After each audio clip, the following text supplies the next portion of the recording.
built my own home, and then, as life had it, things changed, and I got more into the state industry, going to work for a guru in the Valley, which I ended up doing his books and managing his investors and putting on his events, which is where I met my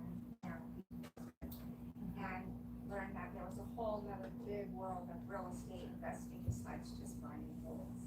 And started making events and fixing flips, and then we'll show you about that later. But so now I have the opportunity to go and share some of my knowledge and help others get through their Renaissance education so you can become successful real estate investors. So with that being said. Hang on here for a second. Yeah, so what Pam is doing on the call is a key overview. But what we've started is the essentials, the foundational path to get you set up so that you can really do real estate investing the right way. Most of the seminars, most of the tapes, they teach you a strategy and you work from the end in mind. And you know, it's okay, but most people don't learn that way. You learn progressionally going this way, 100 level classes to 400 level classes if you take the college analogy. So that is where we're at. And so this started back in July 25th, and we're going to start adding a fix and flip group and a multifamily notes, short-term rentals, Airbnb, that kind of stuff. You guys are aware of that? That is hot these days. We're renting houses out for 2 to 3 to 4 times what you would rent them out for as a normal residential, home for a partner, a couple, or families, that kind of thing. So that's what's happening up in Phoenix, where we're from, and we're going to just bring that same thing down to you guys. And so what Pam is doing tonight, which class are you guys on, sweetheart? We're doing the last half of Yellow Book. So you're over here. Yeah, I don't know if this one's got one of them. This is JC. Anyway, so deal of the decade top to the right. And so this is the fuel behind the horsepower. The horsepower of why we're going to do the kind of deals we're doing and the community we're trying to create is the people that are going to get up out of this room in a minute and follow Pam. And so they go through one of these classes every 2 weeks. It's about 6 to 8 hours. And listen to Pam, come back and you figure out some issues, you solve some problems, you do some equations, and then you have some homework assignments or field work, we like to call it, the next week. And that's where you really learn real estate investing. It's not in a classroom. Great place to start, great place to end, but in between you got to put it to application. The learning. Dwayne, what's going on? Right? Right, so Pam? Go ahead. I get to teach the teacher. Yeah. Come on, people. And then, so velocity banking is next. Yes. Do you want a pointer? You got one? Yeah.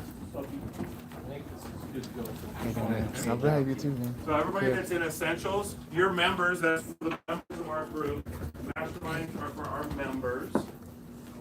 And so then next is not a mastermind, that is velocity banking. That's paying off your debt in a third of the time, give or take, or less, based on using the bank's products that they don't sell you as much, using simple interest and pricing, paying off mortgages.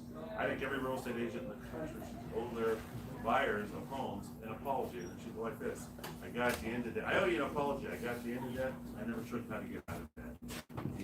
Why pay up for 30 years or refinance every 7 years and start that all over again? So JC, raise your hand. You are going to be the one teaching velocity banking tonight. I am. And I show them how. Jeff's going to take the people with you to go to Okay, velocity banking. perfect. Did you guys bring your Tupperware bowls? You're gonna need something to catch your brains in when I blow them right out of your head.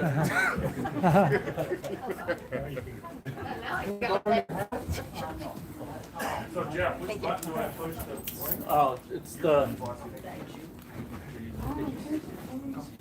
Yeah. So if you're going to velocity banking, go with JC in the hat right now. That's what you need to learn.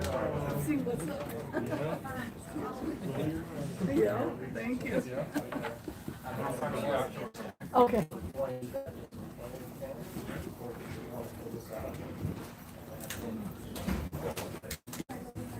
Just go out to your left there, Eric. You'll find the game. Come on, Eric. Come with me. Listen, you guys need to understand that being a business owner, you got to do some type of real estate investing. That's why you're here, right? You got to understand that the very basis of being a business owner is educating yourself on how to run a business and real estate investing. Okay, it's very, very, very important. The story of Ray Kroc, and I've told it over and over again. But Ray Kroc was in the real estate business, not the burger business, and you need to be in the same. All right? We're just educating you on that. All right. Feel free to ask questions. So, I'm John McCants, Santiago's, and Koku, and well, Yes, I like it. All right. That's right. You got a good man out of you, right, Matt? You know Matt? I know Matt very well. All right. We should talk later about that one. We are. I'm kind of phone with you guys tonight. I'm a real estate investor at heart, big job. I've been doing it for 28 years. We're going to show you what we're doing here to create a buying machine, a collaborative, what we talked about before people got here tonight as a group, how we're collaborating together to push the ball, not only get it on the field, but push it down the field and not get sport injuries along the way, not have squabbles and team huddle fights and whatever, those kind of things. We just want to be able to really work together, and we're modeling a system. So we're going to explain to you the system. We're going to teach you some things tonight about taxes, where we're at right now currently, and where we really thought we should be or would want to be. We're going to give you some tax updates. We're going to teach you a little bit about real estate. We'll show you some examples. We will show you the education we're piling them into. We just did. We're not looking for a yes or a no or anything like that from you guys tonight. We just want you to sit here, take notes. There's no credit card machine, something like that. We are powered, fueled by education. We found the best information to plug ourselves into to make this happen. And it's been a job to figure out with all the different options out there. Who's been to a seminar? Who's that board at? Dan Merrill, flip this out. Dave Grizziossi. I mean, we've been to all of them. You know, I got to 32 grand before I realized, oh crap, the guy's up there for the next 5 days, last 5 days. There's another seminar coming out of him. He's gonna sell me again. We're gonna show you all out front what we're doing. It's right here tonight. What we have, if you like what you saw, come back. That's all we want. You wouldn't come back. You come back next, you'll go to a workshop and you'll learn how velocity banking works. Come back the next week and you can learn how some of the software that we have works to find properties, to find money, and you'll get to experience what we're doing. If it looks like a place you wanna hang your hat, we'll explain you what that looks like. Tonight, we'll just talk about it. This is about you guys. You can ask questions. We'll go, I don't know. I have to be home about 1, so I think we'll put about 11, 11:30. We'll have you done right around there. Okay. So tonight, show you what is possible. Okay. For me, what we do and how we do it. Okay. You're not going to ask why anything. There is information. Put it up front. There's something to plug into here. There's an investment starting a small business. You're going to get into business. You're going to get a license. There's some education behind it. It all happens, right? But all those details, the person that invited you, the member, will help you fill in the blanks, or we'll help you fill in the blanks. It doesn't need to happen today. We just want you to come back, if you like what you saw, and or go out and check out the competition, see what's out there. And you know what? I have a choice. I can do this by YouTube or bigger pockets. Is it bigger or deeper? Bigger. Bigger? They're both. I always get confused.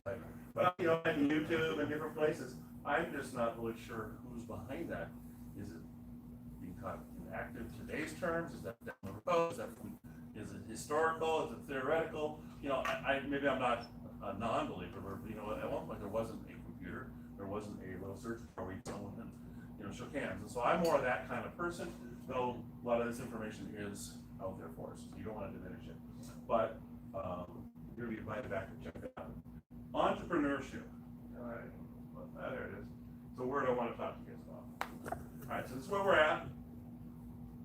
That's where Pam's at. JC's over here doing the velocity banking. Next week, you want to come back and check out what JC's doing. And then we also have some software we can show you how that works. They're going through this sequence of classes right now. Look at some of the things that we're doing. We're showing people the foundations of real estate, how to take the money, all the money we need really, other than the real estate financing that's on the houses now. We need to learn how to leave that in place, called assumable loans or non-assumable loans, or buying subject to leaving your loan in place. Let me just move you on, seller, for a few months or years. Let's right the ship, make your payments, clean up your credit, and then I'll do a deal split with you on the back end. But let's leave the financing in place so I don't have to bring as much new money to the deal. One of the biggest seminar leaders in the country has said the best financing in real estate today, he's been saying this for 15 years, but he'll say it today, is the current loan that's on someone's home. If you can leave that in place, find out a way ethically and morally and correctly to move them on, take deed to the house yourself and leave their mortgage, you're going to do some good things for yourself because you have to come out of pocket a lot less capital capitalization into the deal, and you're gonna fix that person's credit problem and pay off a mortgage that they might not have been able to do. They might have let it go and it went to foreclosure. All right, so there's a win-win-win, let alone the peace of mind. You're welcome to come in, Debbie. There's a guy named Doug up there. Spends a lot of time on the phone. No, people keep you guys apart. So, electrical classes, this is really important. We teach about what to watch out for. A lot of the information that's taught out there that I've ever found, and I found a lot of it, I spent 70 grand so far in my 10 years, is about all the good stuff, but tell me about the bad stuff. What do I not need to trip over? That's what's going on in the other room out there, is that they're talking about some of the problems they're trying to solve, some of the things that maybe you need to watch out for. You get 15 people going out into the field, we're not all gonna get the same experience. Some are gonna get like, wow, that didn't work so well for me, so next time I'm not gonna do it that way. So we'll learn from other people's mistakes. Tax and legal, we need to know how to set up our business so that we can do some of the things I'm gonna show you today and have more money left over at the end of the day. We're in business in America, that, you know, for those of you who want to, this is the land of opportunity, right? And so this is the place in America, we want to have more money at the end of the day. It's not what you make, it's what you Keep. keep. You know, that's just great. Creative acquisitions, this is where we start talking, what you call off-record or, I don't know what we call it. Off market, yeah. So it's not on the MLS, it's not on a foreclosure list. It could Pocket be a listing. probate, it could be a bankruptcy, it could be a lot of, it could be a fire damage, a code violation, it could be a lot of smaller little areas that you need to know about to look. Or even if you don't look, what if you all of a sudden found out from a neighbor that the house across the street's in probate? Well, gosh, you can learn about how to deal with that and talk to the owner, talk to the trustee, and do a deal just because you had access to information. You don't have to be a specialist in it. It might just be one thing that came along this year or the next 5 years, but you have a way to do it. Or people around you that have done it say, hey, Jesse, you've done one of those deals. I just found one, I think. Help me make sure this thing works. Smells like money, but you know more than I do. If it is, let's put it together. And credit management, we all need to know that. Marketing, and velocity banking, that's what JC's in there starting to teach the folks how to get out of debt. We're going to get you into debt. The whole idea is at the end of the day, have a whole bunch of rental properties that are paid off and you're living off of cash flow. Right? That makes sense? Maybe it's like, oh, I want as much debt on as I can so I can go buy more other houses. Well, that's cool too. But at the end of the day, somewhere, you're going to want to have those paid down and have a huge, the difference in the paper profit, the equity in property, is called net worth. Okay? We have a balance sheet, we have an income and expense sheet. Totally different. I'll ask you a couple questions later about it. But I just want to teach you guys tonight. So masterminds are for members. Entrepreneurship, I mentioned that, it was in that slide. These are some of the things an entrepreneur visualizes and actualizes stuff. You know, we all dream, daydream, think about stuff. But how often do we actually actualize? I mean, if you have a nice sport car out in the garage or out in the driveway out there, or a nice sport truck, you probably visualized it before you bought it, right? But you found a way to make the money, coin, to actualize it, right? And so that's what we do as an entrepreneur. That's the kind of people that come in here looking for us. But we're looking for you. We want to grow this group to the point where we're not going to fit in here by the first part of next year. We'll start here maybe, but we have other rooms to go to. I'll show you what's going on in Phoenix. It's just, you know, it's a big city, you know, and a lot of stuff's happening. But we as entrepreneurs are seeking out a way now. You know, they want to come here because this is a land of opportunity. This is a place where you can actually do something, or maybe back home we couldn't or can't, right? So we see more than others see before others do it. That's part of opportunity. It's part of understanding. It's like, you know what? I've been watching this thing for a while. I gotta take action on it. Being first is more important than being fast. That couldn't be any more true in real estate. Couldn't be any more true in asking someone about borrowing some money. If you're a day late and someone else got to someone that had a couple $100,000 and you knew it, and all of a sudden it went to Walter, and Santiago 1 here, 1 or 2, 1, 2, 1.5, 2.5. Santiago said, man, no, I talked to you yesterday, should have come. I gave it to Walter yesterday, he's got this deal. So, you know, you gotta get good, you gotta get fast. This is the other one. We work harder, you know, we give up an 8-hour job to have the right to work more. 12 to 16 hours. Now, I'll throw a caveat on that. I also earned the right to have as much time as I want to do whatever I want, whenever I want. So, yeah, I get to work 12 to 16 hours. But, you know, I'm looking forward to Saturday morning. Actually, looking forward to Friday night because I go to bed and wake up and go on a cruise ship for 8 days. I'll show you another thing, too, where I took 42 days off last year and goofed off. you know, and had enough money coming in for all the things I'm doing that it paid for my trip. My dad died in 2002, took him almost 2.5 years to die. I worked basically 1 day a week, mostly some weekends. I spent my time with my dad because I quit my job, got into real estate investing in 1990, 91, 92, somewhere, end of 91. And so because of having the time and because I worked my butt off for myself, not for somebody else, you know, the 8 hours for the man for the company, making somebody else wealthy, and I hope to have enough that I can do something with it. But behind all this is the ability to have your time back. And we like to keep score with it. You know, we talk about our deals and our numbers, and it's important. You know, and if you actualize something, then it should go to the top of the mountain and talk about it a little bit. Because you will attract money, you will attract other people that want that of what you just accomplished. Any questions you guys have, you can ask me anything you want that's within reason. I will answer it. If it's not within reason, we'll have to talk about it later. But you can ask me, this is your day, your time. All right. So opportunity is a set of circumstances that makes it possible to do something. Anybody here for an opportunity, possibly? Opportunity to get into real estate? Opportunity to make money? Opportunity to have a chance to get away from everybody spreading around. That's true, right? I feel it's important. CJ's racing bulls. Just don't pick your feet up before CJ. Oh man. But it's not fair to talk just about the good side of things, the great side, if we can't acknowledge some of the other downsides to it. So that's how I roll and what I look at. So I look at opportunity, and here's the definition of it. Favorable circumstances. You need to feed opportunity. It's sad in the world, but statistics say that 70% of the time, most of us, me included, think negative thoughts. We doubt, we worry, we have skepticism. But yet there's opportunity right here in front of us somewhere, whatever it might be. But because of our own negative ways, I don't know where they get it, but I mean, that's true. I mean, we kind of sometimes we're not really as positive as we like. We might act like it, feel like it, but it's possible. So some other ways of looking at it, synonyms of opportunity are chance, golden opportunity. I love that. Favorable time or moment. I think right now in the economy, this is a favorable time and moment for real estate. Where are we at? We're prosperous. We're here somewhere. You know, we went through one of the huge ones, right? Recession, depression. You got expansion, prosperity. We've been sitting up on a nice plateau for a while. Something's got to change a little bit, or we don't know.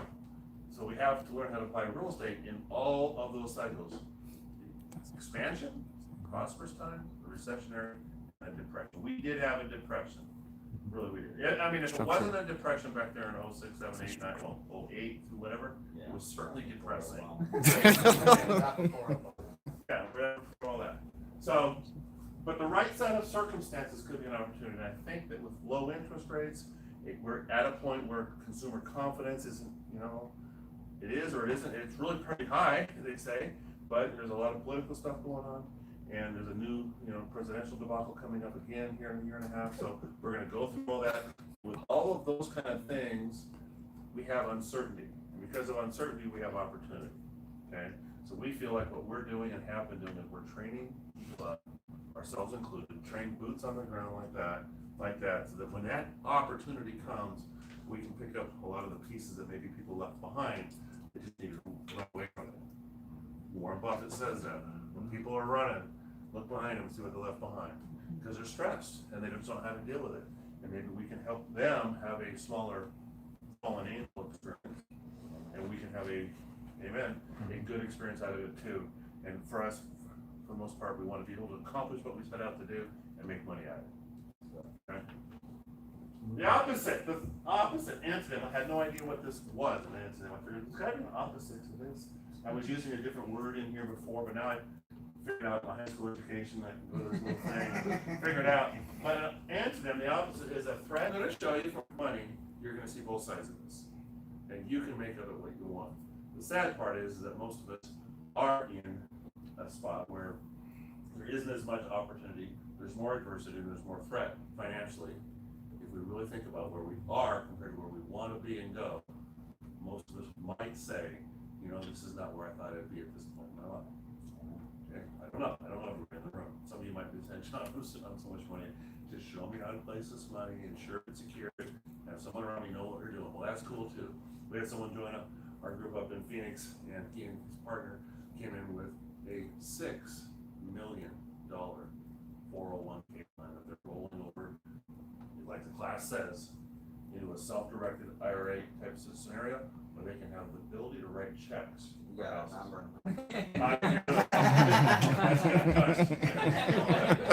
Watch him. You know, I thought we were supposed to watch Matt. Got a cuff for that guy's ankle. I don't know. All right, so here's where we're currently at. The word current. Okay, this is statistic. I'm going to show you a couple different statistics like this. Right now, on average, America's living the one-third plan. We're living on a third of what we have after we pay a third in taxes and a third in expenses. Right? That makes sense?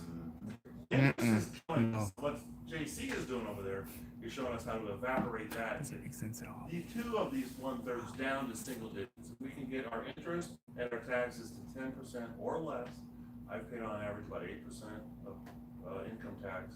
I make over 6 figures every year. I pay less than $8,000 in tax because I know what I'm doing. I'll show you what I'm doing. Okay, so that's again, not how much you make. Sometimes it's how much you keep. Okay. So this is what. I do have a question. Absolutely something. 50% for return. What kind of things is that for? That is home mortgage interest, really bad credit card interest rates, student loan interest rates, cars, so all the things that we pay interest on. And the living expenses in there, there's some stuff that matches our normal living. And taxes is our income tax and our sales tax. Okay. Can't do much about sales tax. Business owner and the civilian, if you will, or a W-2 versus a business person, we all have to pay the life tax, the 10%. There's nothing we can do about it. But we can adjust where we pay it so that we end up having more. Good question. Perfect. So, if you look at 100 babies born in America right now, 54 of them will become dependent on somebody else, something else, church, state, Social Security, at the age of 65, statistically in America. 36, a third of them, or more, will be working at one or some place, wherever it might be. Okay? 5%, they got lucky, they got out of here, they're the lucky ones, Get out of jail free, let's just send me now, man. Last day of job, I've done, just take me to my spot, take me to my resting spot. But 1% get wealthy, and that's what we're going to talk about. But this is the number that bothers us. 4% of the people are financially independent. What is financially independent? Been in a couple of things. Santiago's, what would financially independent be? I don't need to work. Yeah, because? So you're covering your monthly expenses enough to have enough money to do what you want to do. Yeah, or Walton? Financially independent. There's a couple times I see a bunch of them living out the government. Yeah. But yeah, it's like having enough money to where you can sit there and take care of yourself, being financially independent. You got enough cash flow to where you got it invested in something or this, that, and other, and the money's coming back in to take care of what you're living off of and what you're spending, this, that, and other. Would you have to work to be financially independent? Would you be financially independent if money you made came in without you having to go spend time to do it? Well, you said I wouldn't have to work if you had it. So what's that number around here? If you had a dollar amount, if the government or what was this, Pinal? Pima County. Now they should have a Pima, 2 P words actually together. Pima County or the city of Tucson. What would the average yearly salary be for someone that would be financially independent? Guess, just a guess. 100,000. 50,000. 1 million. Pay off your debt. That's good. Depends on your debt. That's actually a good answer. I think the number in Pima County is somewhere around 50,000. Alright, so 50,000 per household. Up in Phoenix, they were saying 100. San Diego, I don't even know what it is. It doesn't have 2 commas in it, but it has. Well, nationally, it's somewhere between $38,000 and $42,000 a year. You're considered national, right? financially independent. That's enough money to cover the monthly expenses. I just don't think it works. So the 1%, what we're gonna focus on, obviously that's a bad number. You know, that's really close to being here. You know, so let's just look at this. Oh, well, that was good. So this is breaking down the 1%. If you look at the 1%, the one kid out of 100 babies born, 74% of those children, you have 1,000 of them, would own a business and have real estate investment. Does that make sense? You guys agree or disagree? Does that seem like that? For the people that are wealthy, is McDonald's about hamburgers or street corners? Street corners. They're about owning buildings and leasing them out to managers, you know, that went to McDonald's U or Hamburger U and learn how to do it. Hire young kids that currently, you know, communicate with us, to be honest with you in some cases. And they're taking them out of the equation too. There's now McDonald's where you can walk in and order your stuff. Kiosk. Bring me part of what didn't come with my order, and the salt and pepper and everything else is like, you know, because it wasn't out there for you to get it. It's behind the counter. So why are you having me order all my stuff and doing it autopilot? But yet I need ketchup and salt and pepper, and I actually have to have one of the Santiagos, not that you guys were there, but reach down and pull out the salt and pepper. Come on, you want some feedback on how this is working? Yeah, go back to putting the guys behind the counter. Of all these people, 74% are in real estate and have a business. We'll talk about that seriously. You're all probably here because of real estate, right? Is that the main reason why you think maybe real estate? Certain things, you know, doctors, attorneys, CEO, presidents, the 5% salespeople, the ones that have been at it for 3, 5, 10 years, they really got it going. They don't wake up this next year knowing I got to do the same thing I did this year that I did last year. They put systems together where pretty soon they got super salesmen below them that are helping them make money. And they can do what you said, not have to work and let the system work. So a super salesperson isn't the one always signing people up. They're setting up a system. We do the same kind of thing here. Real estate investing can be done the same way. And a few people get lucky. I know it's less than 1%, but somewhere 1% or less of the people get lucky and win the lottery. So, you guys want to talk about what the 1% do and how they do it? Yes. That's where we're headed. What you got to do from the standpoint of the threat is, that we talked about earlier in opportunities, you have to plug some of the holes. Because we are wanting to keep more money, not lose more money. And so what's happened on this bucket is we're learning how to save in taxes, we're learning how to save in interest, we're learning how to buy real estate cheap, but we still have some things going on that we need to learn and need to apply. That's why we have the class going on with Pam in the first, from the essential standpoint. Why start doing higher money activities when we still got enough holes in our bucket or our ship? We're taking on too much water. We haven't been trained. You're welcome to come on in. We haven't been trained that way. And so, in a way, when we look at the next couple slides, we're living a life by default rather than by design, is what it comes down to. And that's not our fault. It's not really our parents' fault or their parents' fault, but it's been trickled down through our lineage to get a good job, go to school, get good grades, get a good job, you know, and retire somewhere. Well, you know, there's people that make it in the internet world and they are retired and not working by age 21, by age 25 or 30. I wish I was 25 again. It'd be kind of cool, you know, but it's just amazing. So we have to plug holes in our bucket, otherwise we're just spinning stuff through that. And by just coming here and getting started, we've already found a few of the big things to do, and that's why that's being trained first, and then as you get into real estate, we take deeper. So, I'm just gonna talk to you about some opportunity that I had. This is a house, 3034 East Earl Drive in Phoenix. You can write the address down if you want, you'll see my name on it. Yep, sometimes you do buy a house in your own name, and then claim it into an equity, you do these things, so it is a house we bought. I liked the way it looked. It was really had a great roof. That's red trim, this is the red door and a red garage behind here. This is truck in our car, and this is the dumpster. We had it there for a day, and I advertise everywhere, so I just text your name if you want to make big money in real estate. Text this number, and you know, silly me, I didn't check to see when the dumpster was leaving. I come back one day and go, oh my gosh, my magnets are on it. So now I'm advertising all over Phoenix on dumpsters, you know. Awesome. But you know, one way, it's buy 100 magnets, right? So anyway, this is what it looked like when we bought it. This is Daryl doing the floors. This is my wife with her little clipboard. Daryl's showing us different ways to lay out the tile in what was the kitchen. This is no longer the kitchen, obviously. And we brought in a new wall and made an island here. And this was just too complicated. It looked the best, but took more material, took probably another day and a half to lay the tile, because of all the end cuts you have to add on little splices that go along here. So it ends up, we didn't do that. We ended up doing that. And so there's your floor, that's what it looked. But that's a new kitchen. Okay? Yeah. That's the modern style, that's the modern colors. That's what everybody likes these days.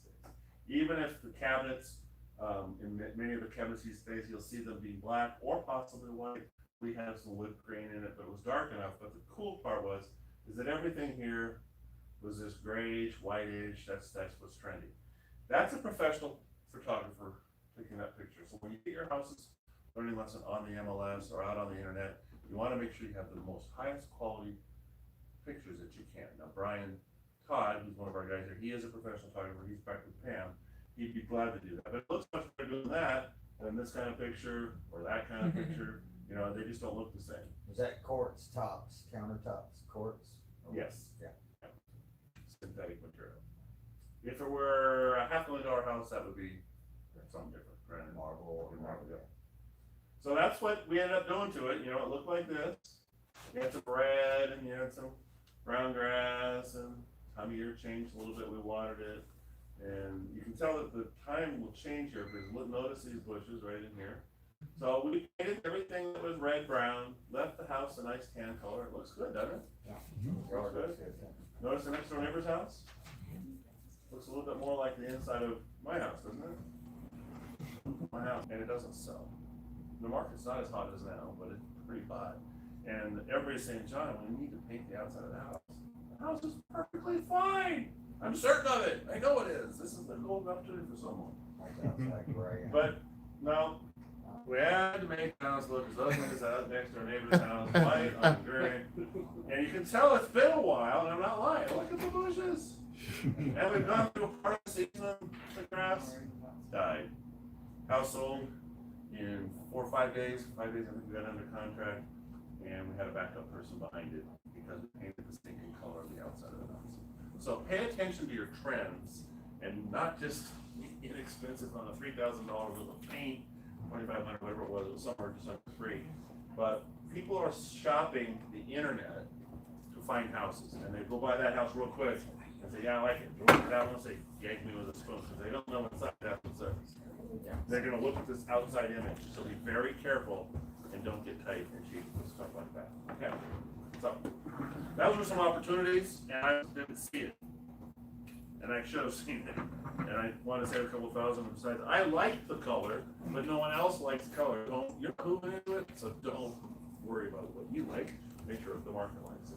So we've had some fun. I mentioned 42 days. I'm not bragging, I'm just showing you. You know, we have the time to goof off. That's a little Mercedes SU days in Spain. Driving around, we took some time off. Took 42 days off last year. Of course, after you go to Spain, you need to be 10 days before that touring around the Greek islands. And so this is Pam and I think it's called Santorini. This is another island, and we're doing our thing. We're having a little more fun that day. The beverages kind of got to us, you can tell a little bit. So that's cool. That was really cool getting out there. That's way up above the ocean. Just having some fun, guys. This was Pam she didn't know it at the time, but she was getting a banana shampoo. Every time the guy would come down the swamp, and it's called the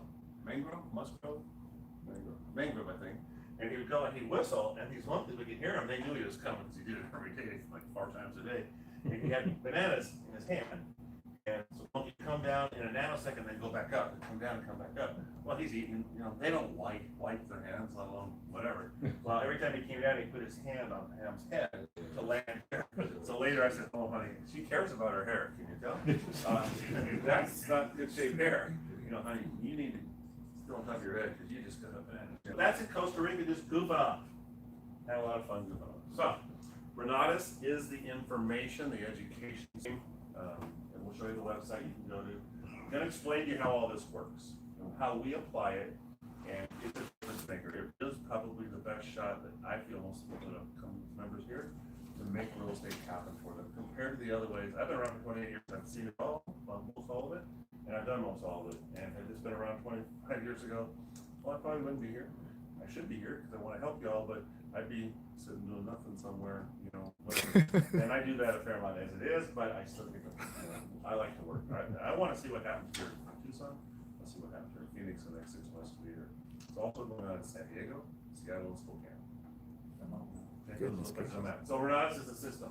So we are independent marketing affiliates. Most of us that are students are growing this company by inviting people down, and then if people decide to come, we get some compensation rather than it all going to the road show and the hotels and all that, hotels and on TV. It's done by word of mouth. That's how we do it. Okay, so everybody that ends up buying an education here has someone that's going to get compensated for it. It actually levels the playing field a little bit, because now if Walter decided to join and Matt helped him get his education started, Matt's gonna make some money. Well, don't you think Walter's gonna be on Matt to help him a little bit, you know? There's some accountability. What we're said is, hey, when you get compensated, it motivates you.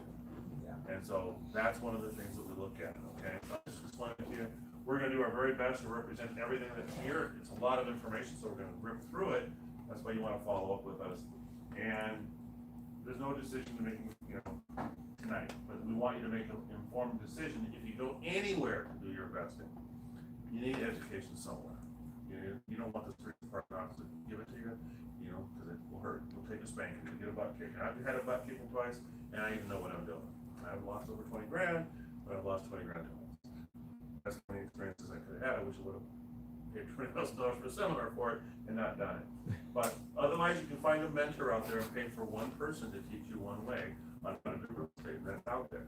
But you're kind of limited to what that one person has. You're going to see a whole variety of things here. Okay. We're not licensed as attorneys, accountants, CPAs. I have had an insurance license for 14 years when I was younger. I have been a real estate agent for 22 years. I no longer have any of them. I have a driver's license and I have a passport. I get in and out of the country sometimes. I'm wondering though, you leave the country, well, they get back someday. It's kind of weird watching the news. I don't care what color we are these days. It's just sad. I love Mexico, I love Canada, but I don't want to stay there. Anyway, I don't know where that came from. But anyhow, you need to have some counsel. Anytime you make an investment, there are some things that you should probably, you know, make sure you check on. So check on us, check on whoever. That's a smart move. You're gonna double and triple check on the first house you buy. Quadruple check. You get so many, you know, second opinions. So if you're gonna invest in a group, your time is way more valuable than your money. Not your money's not valuable.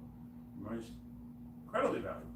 But I spend way more time than I do on money doing this.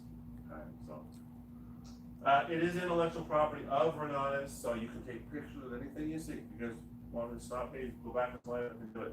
Just don't want you putting it out there on social media places like that, because people won't understand what it is. They won't know how to correlate it to what it really is meant to be. Just information. Okay, Renatus, this is a company up in Utah that teaches us online, a lot like the University of Phoenix. And every year we get together as a group from around the country, and that's just our national annual year where all the investors get together that can. I think there was like some 1,200 this year that got together. Was that the number? I forget. I think it was around 1,200.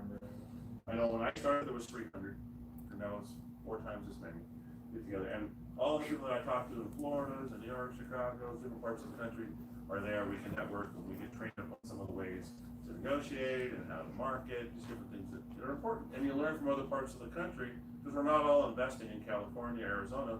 Some of us are buying in the Midwest. A house there to buy is the equivalent of a down payment on a house here. But we can buy houses for under 20 grand that rent for $500 to $700 in parts of Indiana, South Dakota, Tennessee, places. It's crazy. Detroit, yeah. Yeah, they'll give you 2 for 1 there, right? So I hear it's just Detroit because of employment has had problems. But you get a real pulse on the country when you got people here that are actually living here. If someone called you, Doug, and said, hey, what's going on in Tucson? You'd be able to tell them some of the good things and the bad things, even about local employers, what's going on with the change in the newspaper, whatever it would be, you know, school districts to be in. Some of these people do. So it gives us a higher level of confidence because we actually can find, you know, brother out or sister out there that's doing our deal. They're a company up in Utah, so that's their corporate office. And this is a recording studio where everything that you're going to see is recorded. What you saw when you walked in was recorded there. I've recorded a class in there twice. I became a student of this company, and then I became an instructor of them. I was asked, because of my success, would you teach something that we don't teach?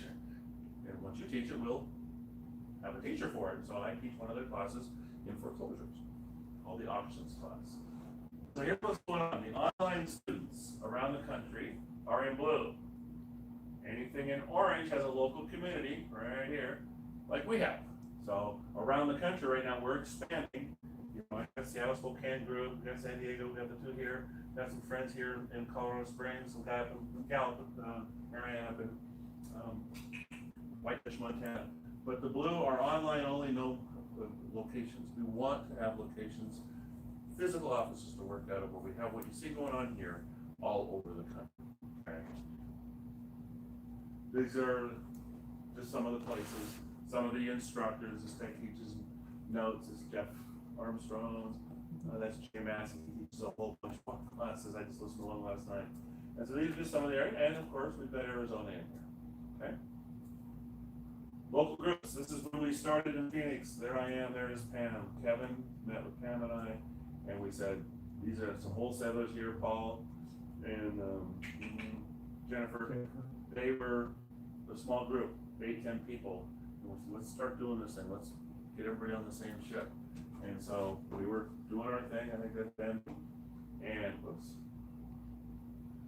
Today we are working out of the galvanized shared office space. We had last night 218 people. Wow. And almost, last night, 2015, 218 people went through the group, and we had all the mastermind you saw here. Okay, so that's not our whole office, but it's like Regis, where you rent by the hour or by the space, by the day. Yeah. And so we have 218. We wanted to get to 500 close to the end of the year. We think that this community here can get close to 100 people as you go rolling into 2020. Okay? So we feel there's a better way to do this. Community is it. It's a community of like-minded people. Does that make sense? Working together. Where did I put my go-tos? And it's huge. These are the difference. Hands-on experience. I love seminars. I go to classes all the time. I have blisters on my butt and splinters on my fingers for writing notes and sitting. I'm a seminar junkie. I love this. It's broke me free financially, and I've become a different person as a result. You know, and we get to be experts in our fields. You know, we can't be good at everything, but some of us will have an aptitude. That's why we're looking for you guys, different people. I don't know whatever Santiago you do or Walter, but you bring, you know, some things to us. How do you say? So you all have a different occupation, a different, you know, specialty thing. So you have, you know, language that can help with some of the people on the streets that we deal with. You know, some of the houses. Are you guys bilingual? By chance? So big in the Hispanics, you know, world out there. There's a lot of people we don't, you know, a big old white guy like me knocking on a door compared to you with me.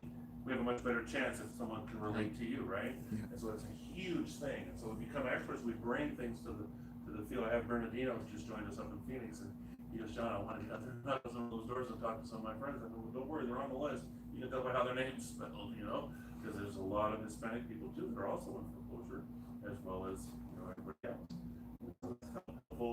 We really feel having a local office to work out of is critical, kind of like a real estate office, like Keller Williams or Remax or whatever you want to call it.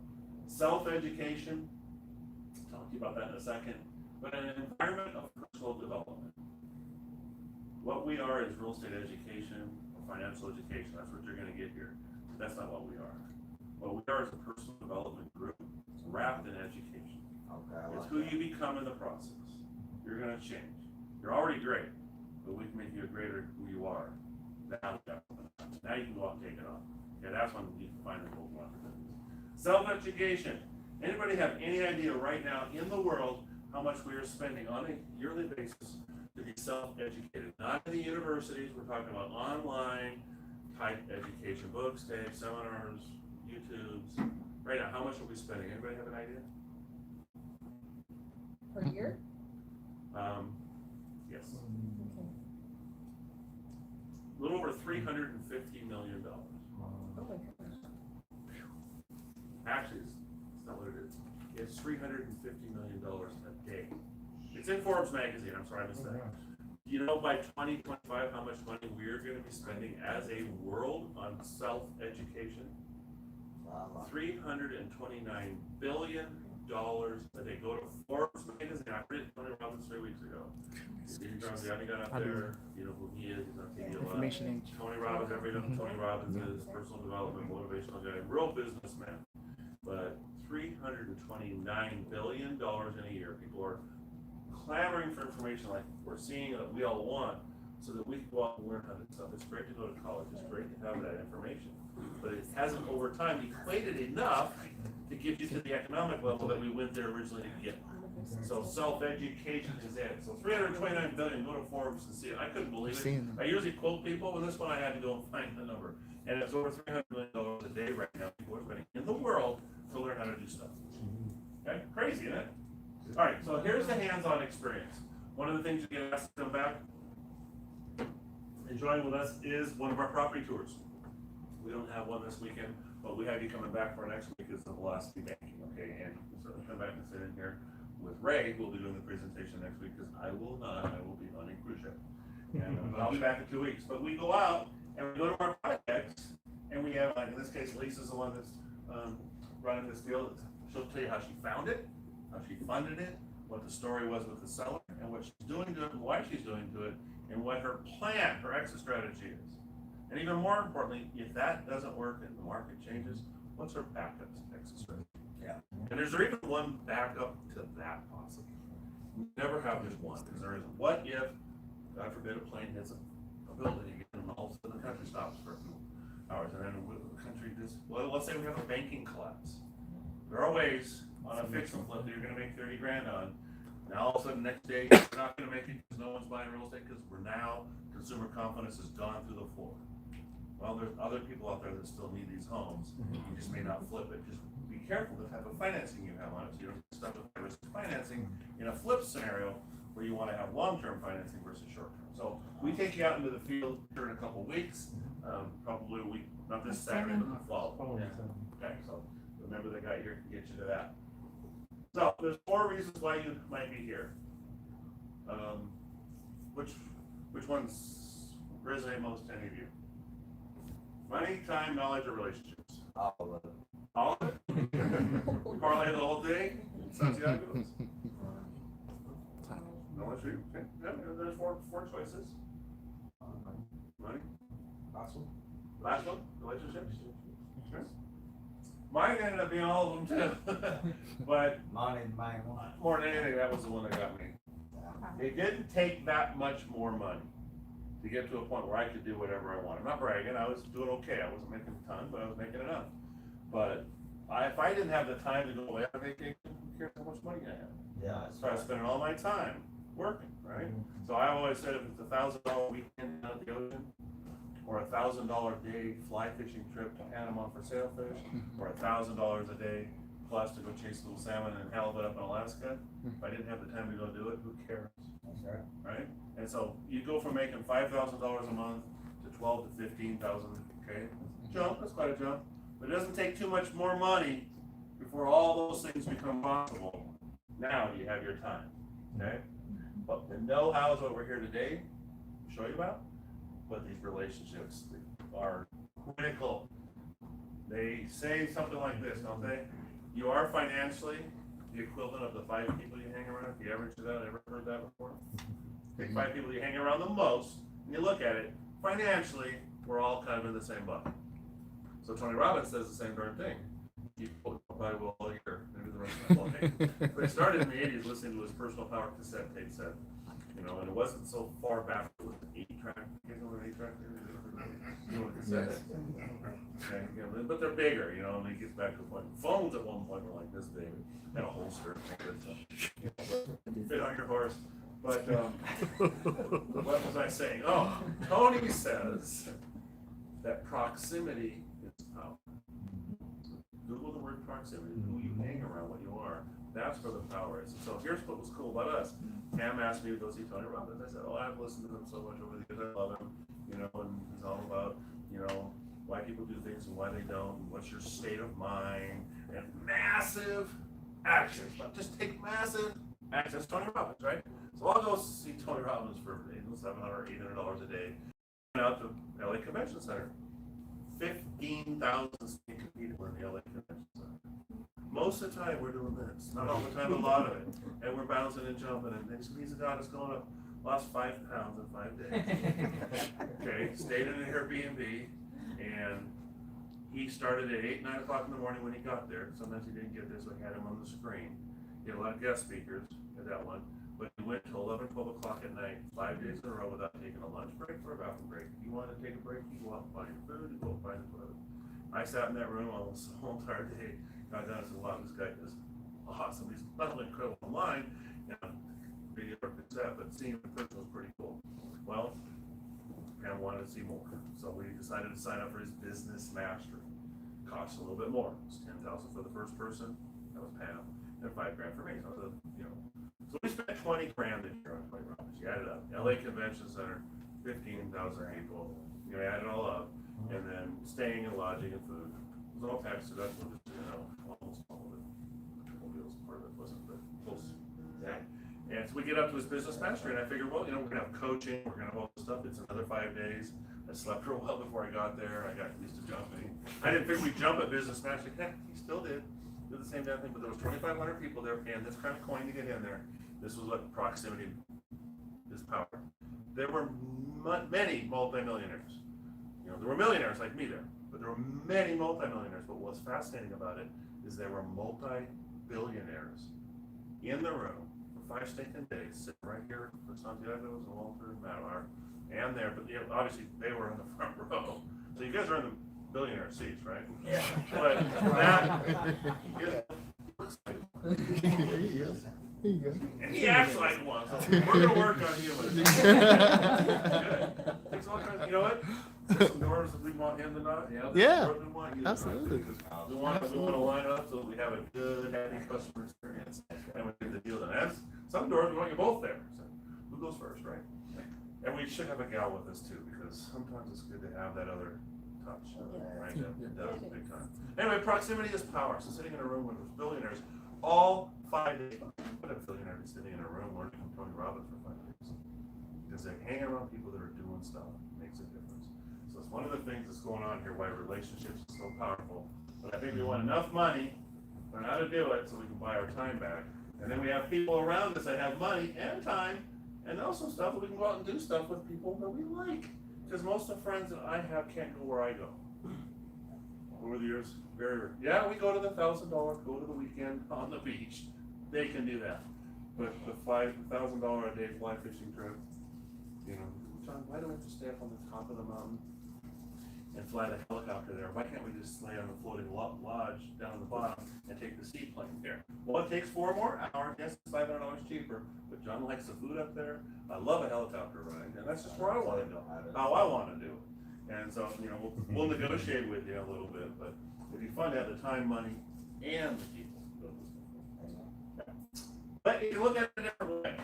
Time, money, relationships, and knowledge. You don't have the money, you don't have the time, you don't know how, and you don't have the resource or network. We've got the answers around here, working from the bottom up. We have the resource first. What we're asked to do is invest in this educational system and employ it in the field, boots trained on the ground here. Start a community. If you don't have one, start a meetup, get a few people around you, and pretty soon you have a community. If you're out there right now where you don't have a community, form one. We'll help you. I've gone to help form 5 of them. I will fly. I will go somewhere, you know, and we're going to take it. Okay? You don't know how? That's easy. This is just information. If I put a graph on the board, and it was a triangle, right, like that, the top 10% would be the information. The next 15% is just the management of information, taking that to an application. I can pull this up and draw that out. I just don't want to. It's managing your info. But 75% is that person you become, right? That developed to say, you know what? I'm going to do this. I'm going to take action. I'm going to learn from my experience. I'm going to learn from the experiences around me. That's why most people in America aren't doing stuff, because they get caught in the information and managing it. And it's an analysis of paralysis. Engineers, who's an engineer in the room? Be proud of it, you know? Engineer, Doug too, right? Almost half. Engineers are attracted to real estate more than any other profession, in my experience, being a seminar junkie, because I've sat next to you all. For some reason, this is something you want to put together. It's a linear type thing, calculations. It just makes sense. And because of your mindsets, your aptitude for it is really good. But getting the information and the management part down here, where some of us, like Walter and I, man, we'll just roll the dice, we'll make it happen, that one don't work, the next one will. Learn how to roll the dice, put a little bit of spit on them, we'll make it work, right? But there's some of us that can just take a calculated risk. Engineers, it's a little harder to do, and I understand, but that's what's happening. So this is where the action is having the ability, the motivation, the drive, the trust, the faith. You did know what you were doing, took the time to do it, and you went out and took action. It's like me when you built the triangle up there, for an engineer, I would just say it's the second form in the world. That's the start point. Yeah, triangle. Maybe I'm gonna do that. Walter, we're gonna work on that one. So here's the two worlds we're at. Where we're at today, and where could you be at next year? Where could you be at in 5 years from now? Can we get this shrinking down and this shrinking down to a point where you're 10% or below? If you can't walk, so we know you can. It's just a matter of taking that bottom part of the triangle and having the will take the information to application. Okay? Yes, that's So good. the second circle is that for? This is a projection of where we want to see our life get to from a financial standpoint with relationship to how it is today. Most of us are spending 2/3 of our money on taxes and interest, when we could be spending a quarter or less. Because we don't know. We've done this by default, Santiago. Well-intended, but primarily uninformed, taking advantage of the tax laws and business environment. Most of us are not business owners, we're W-2 employees. Okay? And if you're a business owner, are you taking it and doing real estate around it so you can take all the big deductions that are out there? Okay? So yeah, this is a projection of what we want to see. You have 80%. You'll see here from an investment standpoint why that's powerful. All right, so again, some of the information I'm going to share, there are some projections on income. Can't guarantee anything. It's not typical, right? So who knows? Some of these people in here can do it, and some of them they might not be able to do it. I'm going to show you one called high efficiency. You're running a business. Low efficiency, this is the W-2 person, and there's nothing wrong with being a W-2 person. If you like working where you're working and you love doing what you're doing, then go in early. Who says you have to take breaks or lunch? Stay late, work your butt off, and stay there and do the 40 year plan. Make it happen. You know what? That's fine. But don't go to work bitching and moaning about it and having problems with it and calling in sick. Oh, it's my sick time and all this and hating life. Too many of us, 70% of the time, aren't happy with where we're at. Well, we're settling. Okay? Maybe you are a great school teacher. Maybe you are a great business employee. And maybe you like living and working in the building and the company you're at. That's great. If you do, then act like it and be that, which is someone that is happy. But we find too many, anybody agree, aren't liking it and kind of bitch and moan about it. Well, there's another way, and that's called the high efficiency, running a business. And I'll put numbers out here, it makes my head spin, but this is running your business through your EIN, high efficiency, your employee identification number versus your social security number. Okay, so I'll just take you back. If you're a W-2 employee, if you get into debt, on average right now, what's an average American in debt for credit cards? Anybody have a number? 15 grand? Anybody have any idea? 18,000? Yeah, so it's up there. It's in the teens or 20 grand. Okay, with no real plan to pay it off, except for the next zero interest credit card rollover option you might get, and rollover option. Okay, so we're in debt. Taxes. It will show you that you're paying your taxes and paying it first, not paying it at the end of the year. And what happens is at the end of the year, if you don't do it right, you end up getting a free loan kickback from the government because you gave them your money and you get a tax return. You should never really get a tax return. You just give the government a free loan. What the heck are we doing that for? They got enough money. Or China's got it. Or someone's got it. I don't know who's got it. Someone's got our money. They were in debt. Trillions of dollars. You know, I watch the news once in a while. What? I think they do. That's what I hear. Yeah, I'm worried. I'm not picking on China. It feels good for them, I guess. I just don't know. Yeah, whatever. You see them in the movies too. All right, so The liabilities, China let's just talk about it, and then we have a fixed determined income. Fixed determined income is you're gonna get a cost of living, right? You might get a bonus, you might get a, performance bonus, but for the most part, you know at the end of the year what you're gonna be making compared to what you're making at the beginning. It's gonna be very simple. It's not gonna change. Liabilities. So what's one of the biggest assets that an American person owns right now? Homes? Okay, homes? The best? Kids. You don't own them, you borrow them for 18 years, and then you're kicking them out. So your home, if your home is your biggest asset, right, or liability, is it an asset or is it a liability? We're gonna talk about both, it's both. But It from this depends. standpoint, it's a financial liability because every month you have to put money in. Right. Okay, so income and expenses, unless we can figure out a way, if you like, to have shared housing or nightly rentals, or you can rent out part of our homes, because some people have big enough homes, kids have moved on or whatever, that it is okay to have somebody living in your home if you want to. That's possible. We've changed over the last 20, 30 years. That's become more probable than it used to be. It used to be no one would do that in the old, whatever, back then. Okay, so on an income standpoint, it costs us money to keep our own home. Now the mortgage is going down, so over time, on our balance sheet, it becomes an asset because our liability, what we owe the bank, goes down as our house appreciates. So it's both, but from the standpoint of what we got to live on, that 1/3, 1/3, 1/3, we don't watch it. We're being killed by interest. Okay? Now, if you own a business, you're going to get into debt, but business debt is good debt. It's investment debt. You go out and borrow money to buy a house, is that good debt or a bad debt? Good debt, It's good debt because you're gonna make money on that money, making money, and hopefully that house will turn into more houses. Okay, so a business goes into debt to make money, and then we want to accelerate that debt. That's the one thing, up until just a couple of years ago, never had I heard anybody say, you know what, John, we're gonna teach you how to get out of debt on those houses you have. Just holding on and selling one, roll to the next, eventually after I sold it 2 or 3 times, I'd have a debt-free house. Little did I know that within a third of that time, if I just kept it as it was, I could have turned it into a debt-free house, turned it into a bank, buy another house. I would have got further ahead faster. Okay?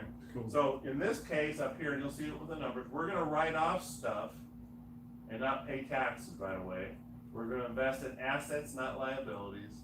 If it's a liability, then it's a debt that's going to go into an asset to help propel the cash flow.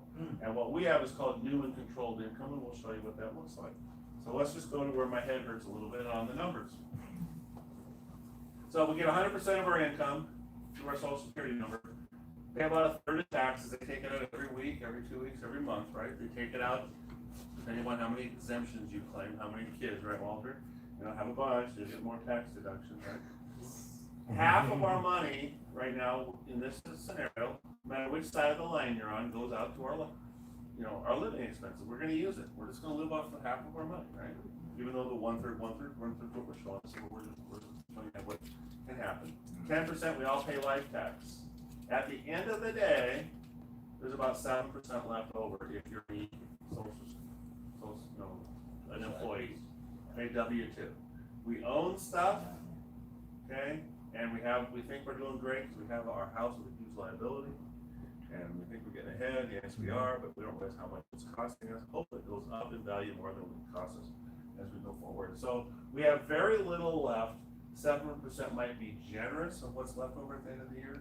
If you make $50,000 a year, you have $3,500 left at the end of the year. Next year, you have Oh, $7,000. maybe if I make 100 of If you. you have 100, you have $7,000 sitting in the bank.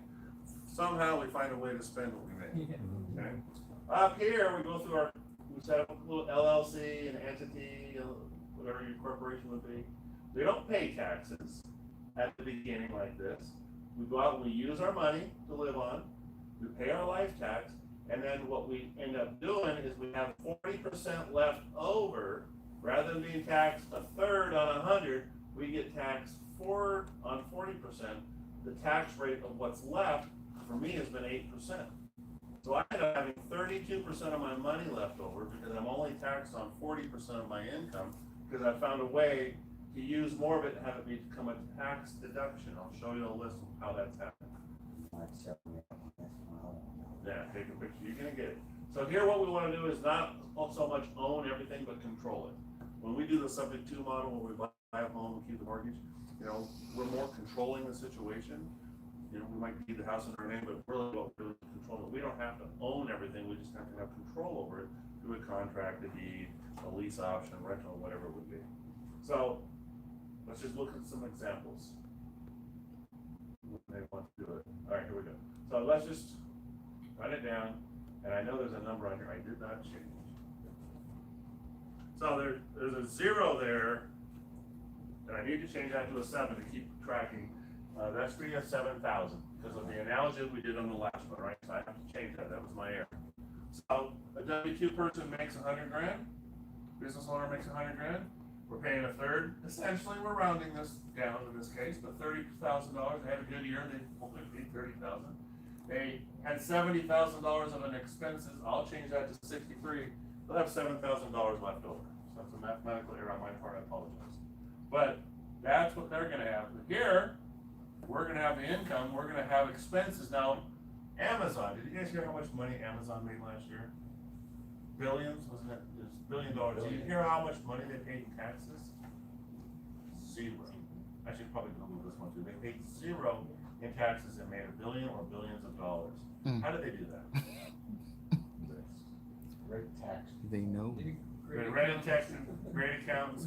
They're expanding everywhere.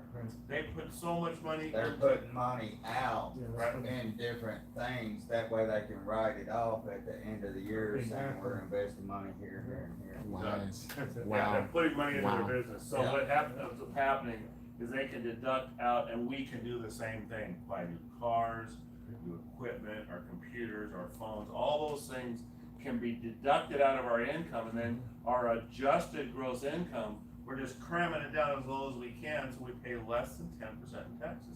Otherwise, we're stuck here paying it every week, every 2 weeks, every month. It's sad. And so our taxes will be $10,000. Here it's 3 times as much. I'll correct these numbers. Here we have 20 grand left over in this scenario. Yeah. Where we want to get, guys. And this is a hypothetical example. We've rounded the numbers, but make sense? Any questions on it? So what That's about if you about are in right. both sides? What's up? What about if you are in both sides? You are a W-2 and you are a business owner. That, that is good. Okay, so do you know what Robert Kiyosaki and Rich Dad Poor Dad book? What's called the cash flow quadrant? Okay, so you're an employee. So if we put an X like this, you're an employee. Okay, you're self-employed. You're a business owner and you're an investor. Long as you've got your business income and your W-2 income and you're learning to invest over here, if you want to be still a W-2, and you know what? With my side hustle in my business, let's say I started a pool company, or I started a real estate investment company.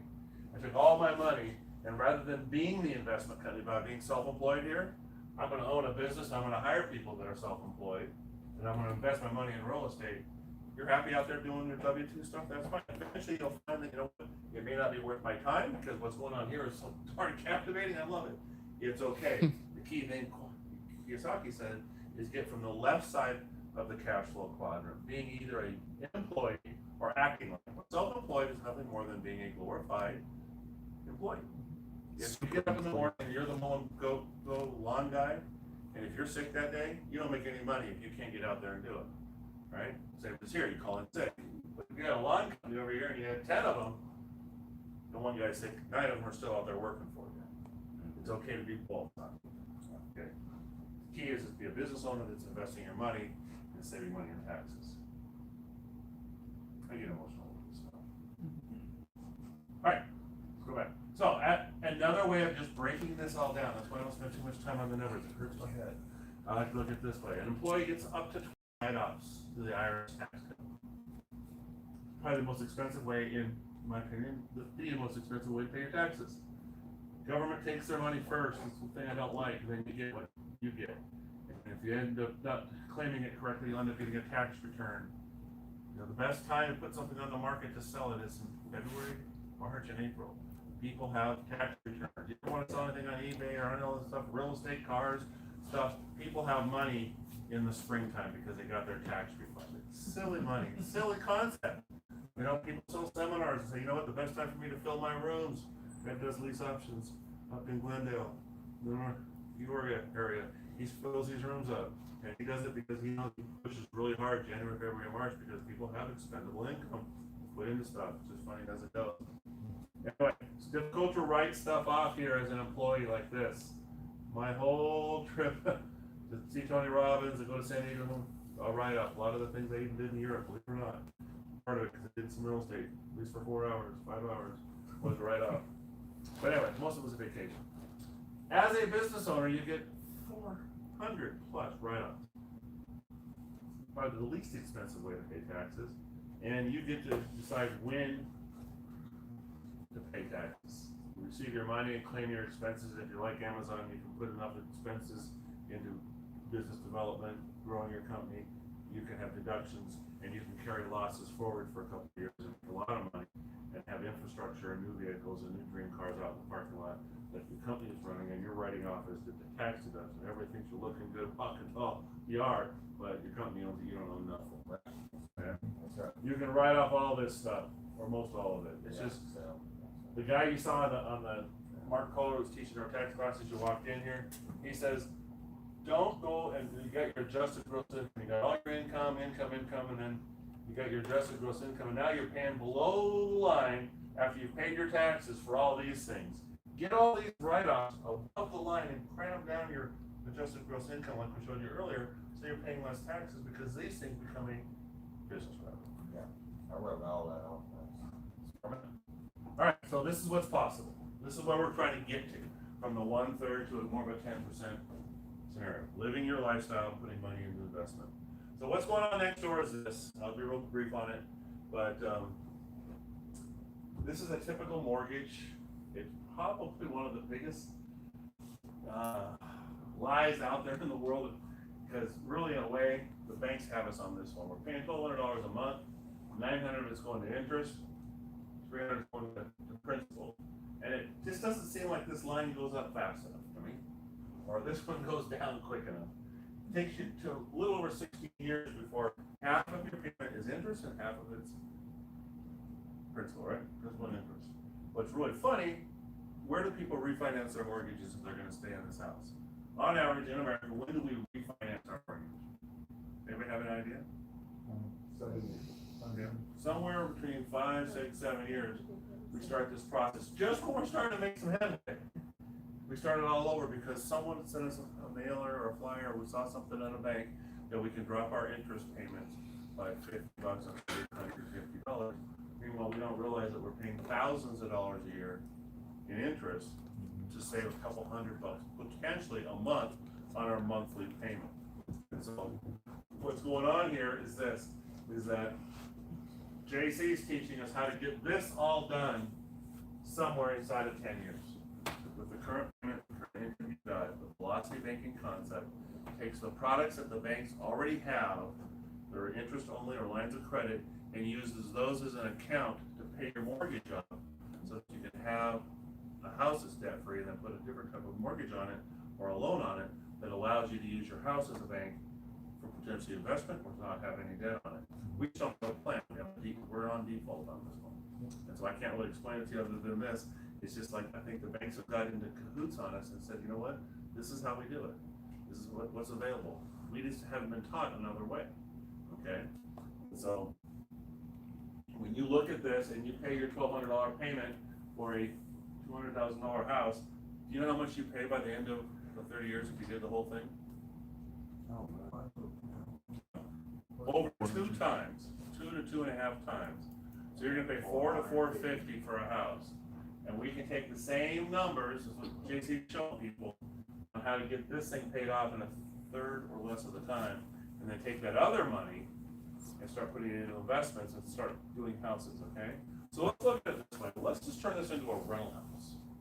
What if we turn this into a rental house and a tenant buying it or renting it from you? You're selling it to the tenant, right? You're renting it to the tenant, and they're paying your mortgage. Please, that'd be great. Okay, and over time we're getting appreciation.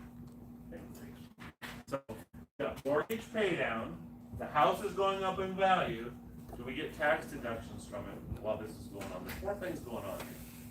Someone's paying our mortgage off for us. Houses are going up. What does the average house go up here in Tucson?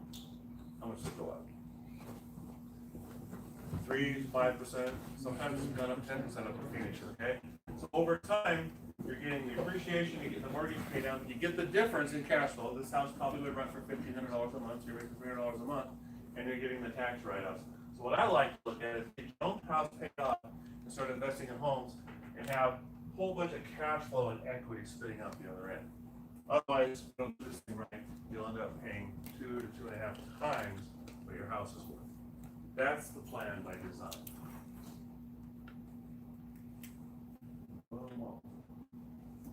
Can I ask You you know a what? question?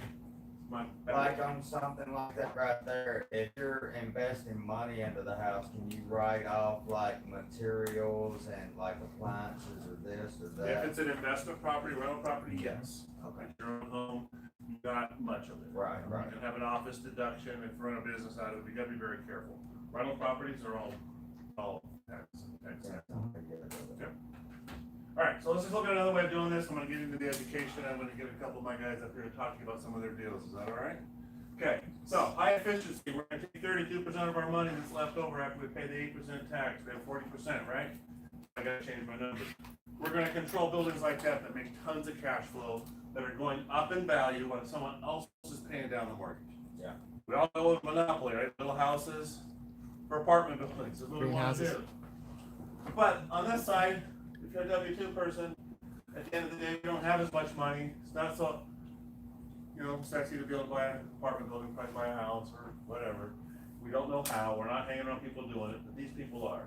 So the bank will give you some great deals.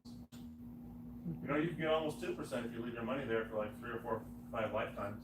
I mean, they really will give you some good rates of return. And a couple comments. You know what? Couple comments. Yeah. So the whole idea of investing is to take more money and put it somewhere where you can control an asset that's spitting out cash flow, saving taxes, and becoming equity down the road that you can end up having so you can recover. Real quickly, there's components to a deal. I'm not going to teach too much real estate tonight. There's a buyer, a seller, and money in the deal. Okay? So when I started, I had to track how many people I talked to qualified as buyers. After the seminar I went to, I quit my job, and I went to a 5-day seminar. I said, this is what I want to do. I've been an insurance agent for 14 years. I said, man, I want to do that. That's what I want to do. I went back to my job after the seminar was over, and I went, man, I had my tie. I felt like an engineer that day. Had a suit, tie, not at all. Engineers have that. But I ended up going up to my insurance job. I said, there's just no way I can do it. And I ended up getting notice. I didn't know how it worked. I worked in the insurance department of a bank. But they walked me in my car by noon that day, because that's just the way corporate America works. And I said, man, I should go here and help you with some of these contacts and little files and transfer some of these people, over to the new person that's being in my position. And they said, no, this is what we're going to do. So I give you a report. How many buyers did I qualify that would want to buy my properties? Most of them were buyers that were going to rent a home. Couldn't buy a home today, but I could get you to rent one from me. If we got your credit fixed, we could get you to buy the house in the next 6 months to a year and a half or 2. I had to go out and knock on doors, mail, and market to sellers, and I had to go out and find money. So every week, I had to send in reports. How many touches did I have in each one of those? I was being trained to do field experience. There were 392 people in the room that I went to 50 weeks. I got a phone call from the company, and they said, John, you're sending in your reports. I go, yeah.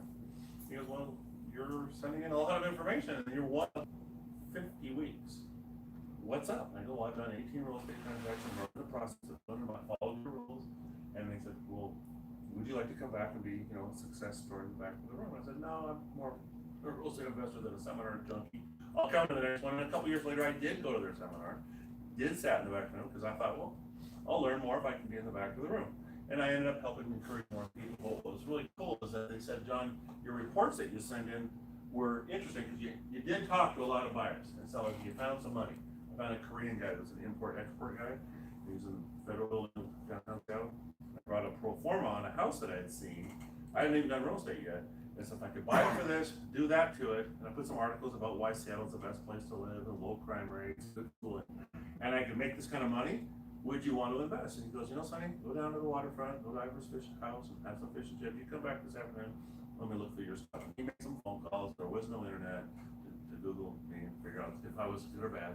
He goes, if you can find deals like that, I'll be behind you. We did 18 real estate transactions. Amen. Right? Wow. I quit my job and off I went. Well, on those reports, I had sent in two of those weeks, I didn't do anything. I actually was on vacation, doing different things. And so I take instruction literally, and they said, well, why did you send the report in with nothing on it? Well, I did put something, I put a big 0 with a big cross through it. And well, we didn't need you to send anything in. He said, well, you know what? You said to send the report in, you didn't say what I had to have on it. I was just following your orders. The other 48 weeks I had my numbers on it, but these weeks I was goofing off, having fun, or actually that one week I just didn't feel like doing anything, so I sent them. I faxed it, believe it or not. I faxed the format, I didn't email it or anything like that. So anyway, I don't know where I went with that. My goal back then was this, is to have 10 free and clear houses worth $100 grand, making $1,000 each. And I ended up getting 17 houses and I paid 8 off.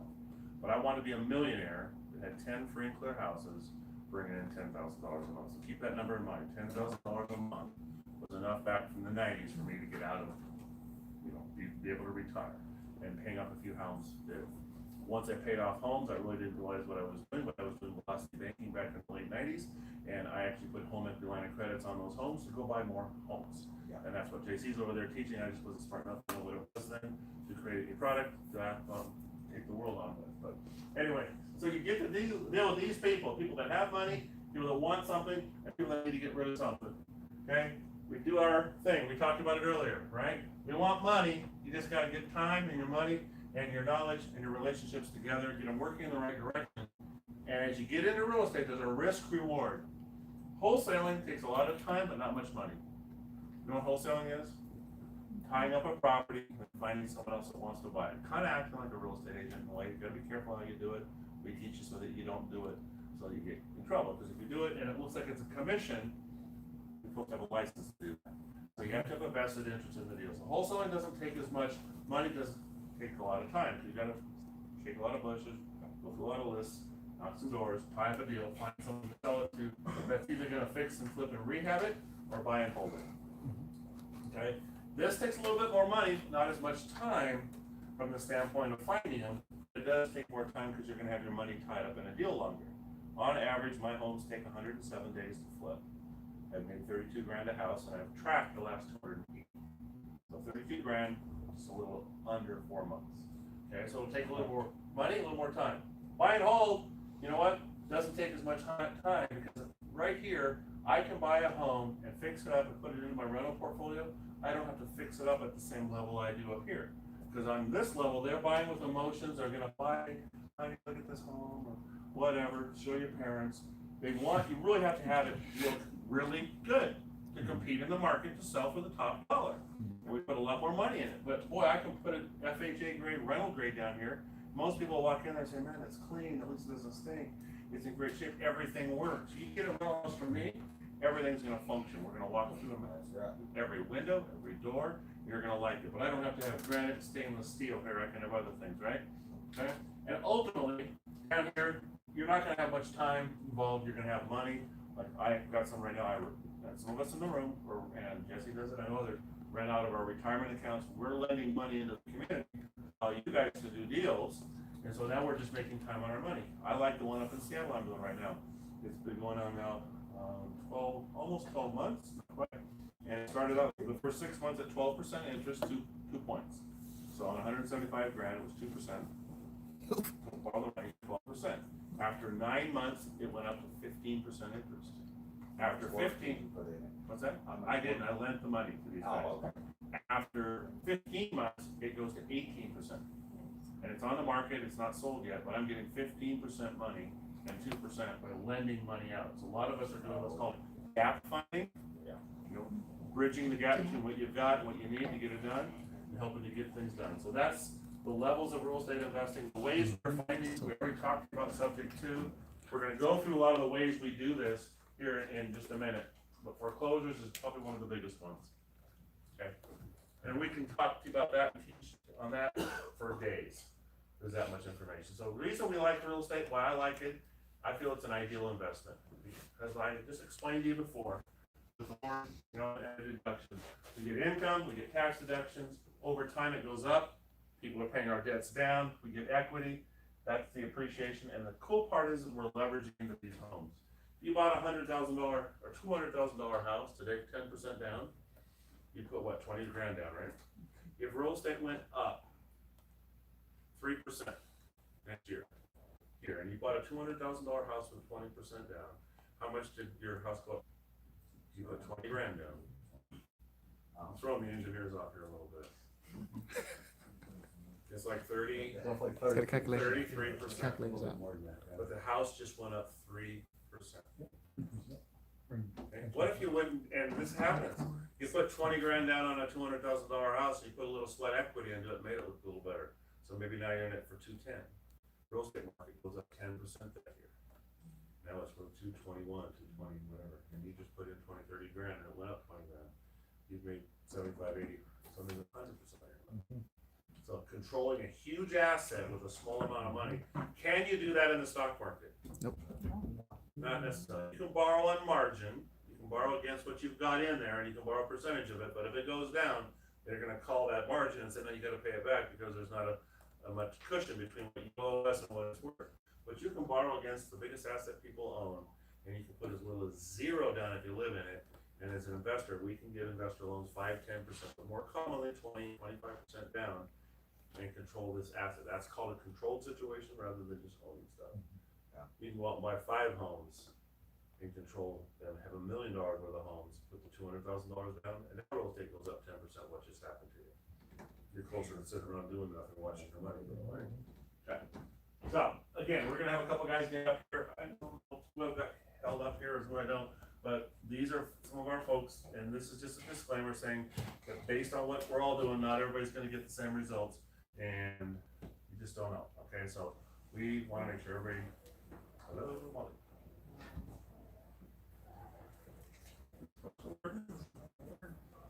Tracy's computer microphone. Don't say that. Is it the wrong one? So this is the disclosure. Good Lord, Mom. Alright. What's that? There you go. Alright. Was that all was going on? All that?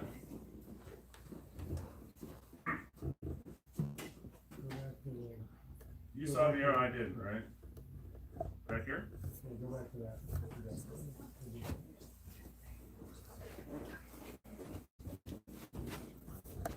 So these are just some of the homes that Joseph, you'll see him next week. He's not here this week. That Joseph did. Okay. Oh, those are, is this you, Jesse? Yeah. I'm sorry. I know you saw his name up there, but. You know, I was up this morning at 6 o'clock teaching on the phone, so. Computer, okay. Yeah, You're gonna see no, us. So Jesse's gonna talk to us about one of his projects and just why he's got into this business, because we're getting close. We'll rip through the education study with this about a couple of our examples like Jesse did. So I got into it, like he said at the beginning, I was a cop. I worked in the prison before that. My wife's dad got super sick. He ended up passing away actually when I was actually out on the job. Anyways, for me, it was time when I wanted to get into real estate investing, right? So because she was struggling, she wanted me to be there to help him because he was staying with us. Okay, it took a lot out of her. She was pregnant with her. So it was very emotional. It was very hard. I wanted to do something different where I wasn't gone. I wanted to be a part of it, right? I wanted to be doing something. So that's why I got started in all this. Since I've been doing real estate investing, I've had some type of involvement in all of these deals, whether they're fix and flips, sweat equity, owning the rentals, there's a few up there that I haven't added, but I'm also lending. I'm lending on some properties. So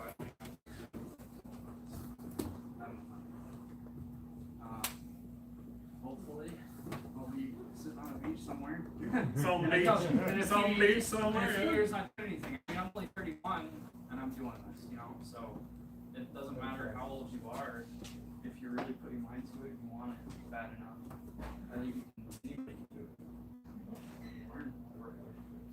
And Jesse's part of the reason why I'm down here. He called me and says, John, we need to get these groups together. We can go somewhere. Because of him, this group has got several of our investor groups together, and we're pushing the ball down the field farther. We're looking for more people who want to be someone like this. So,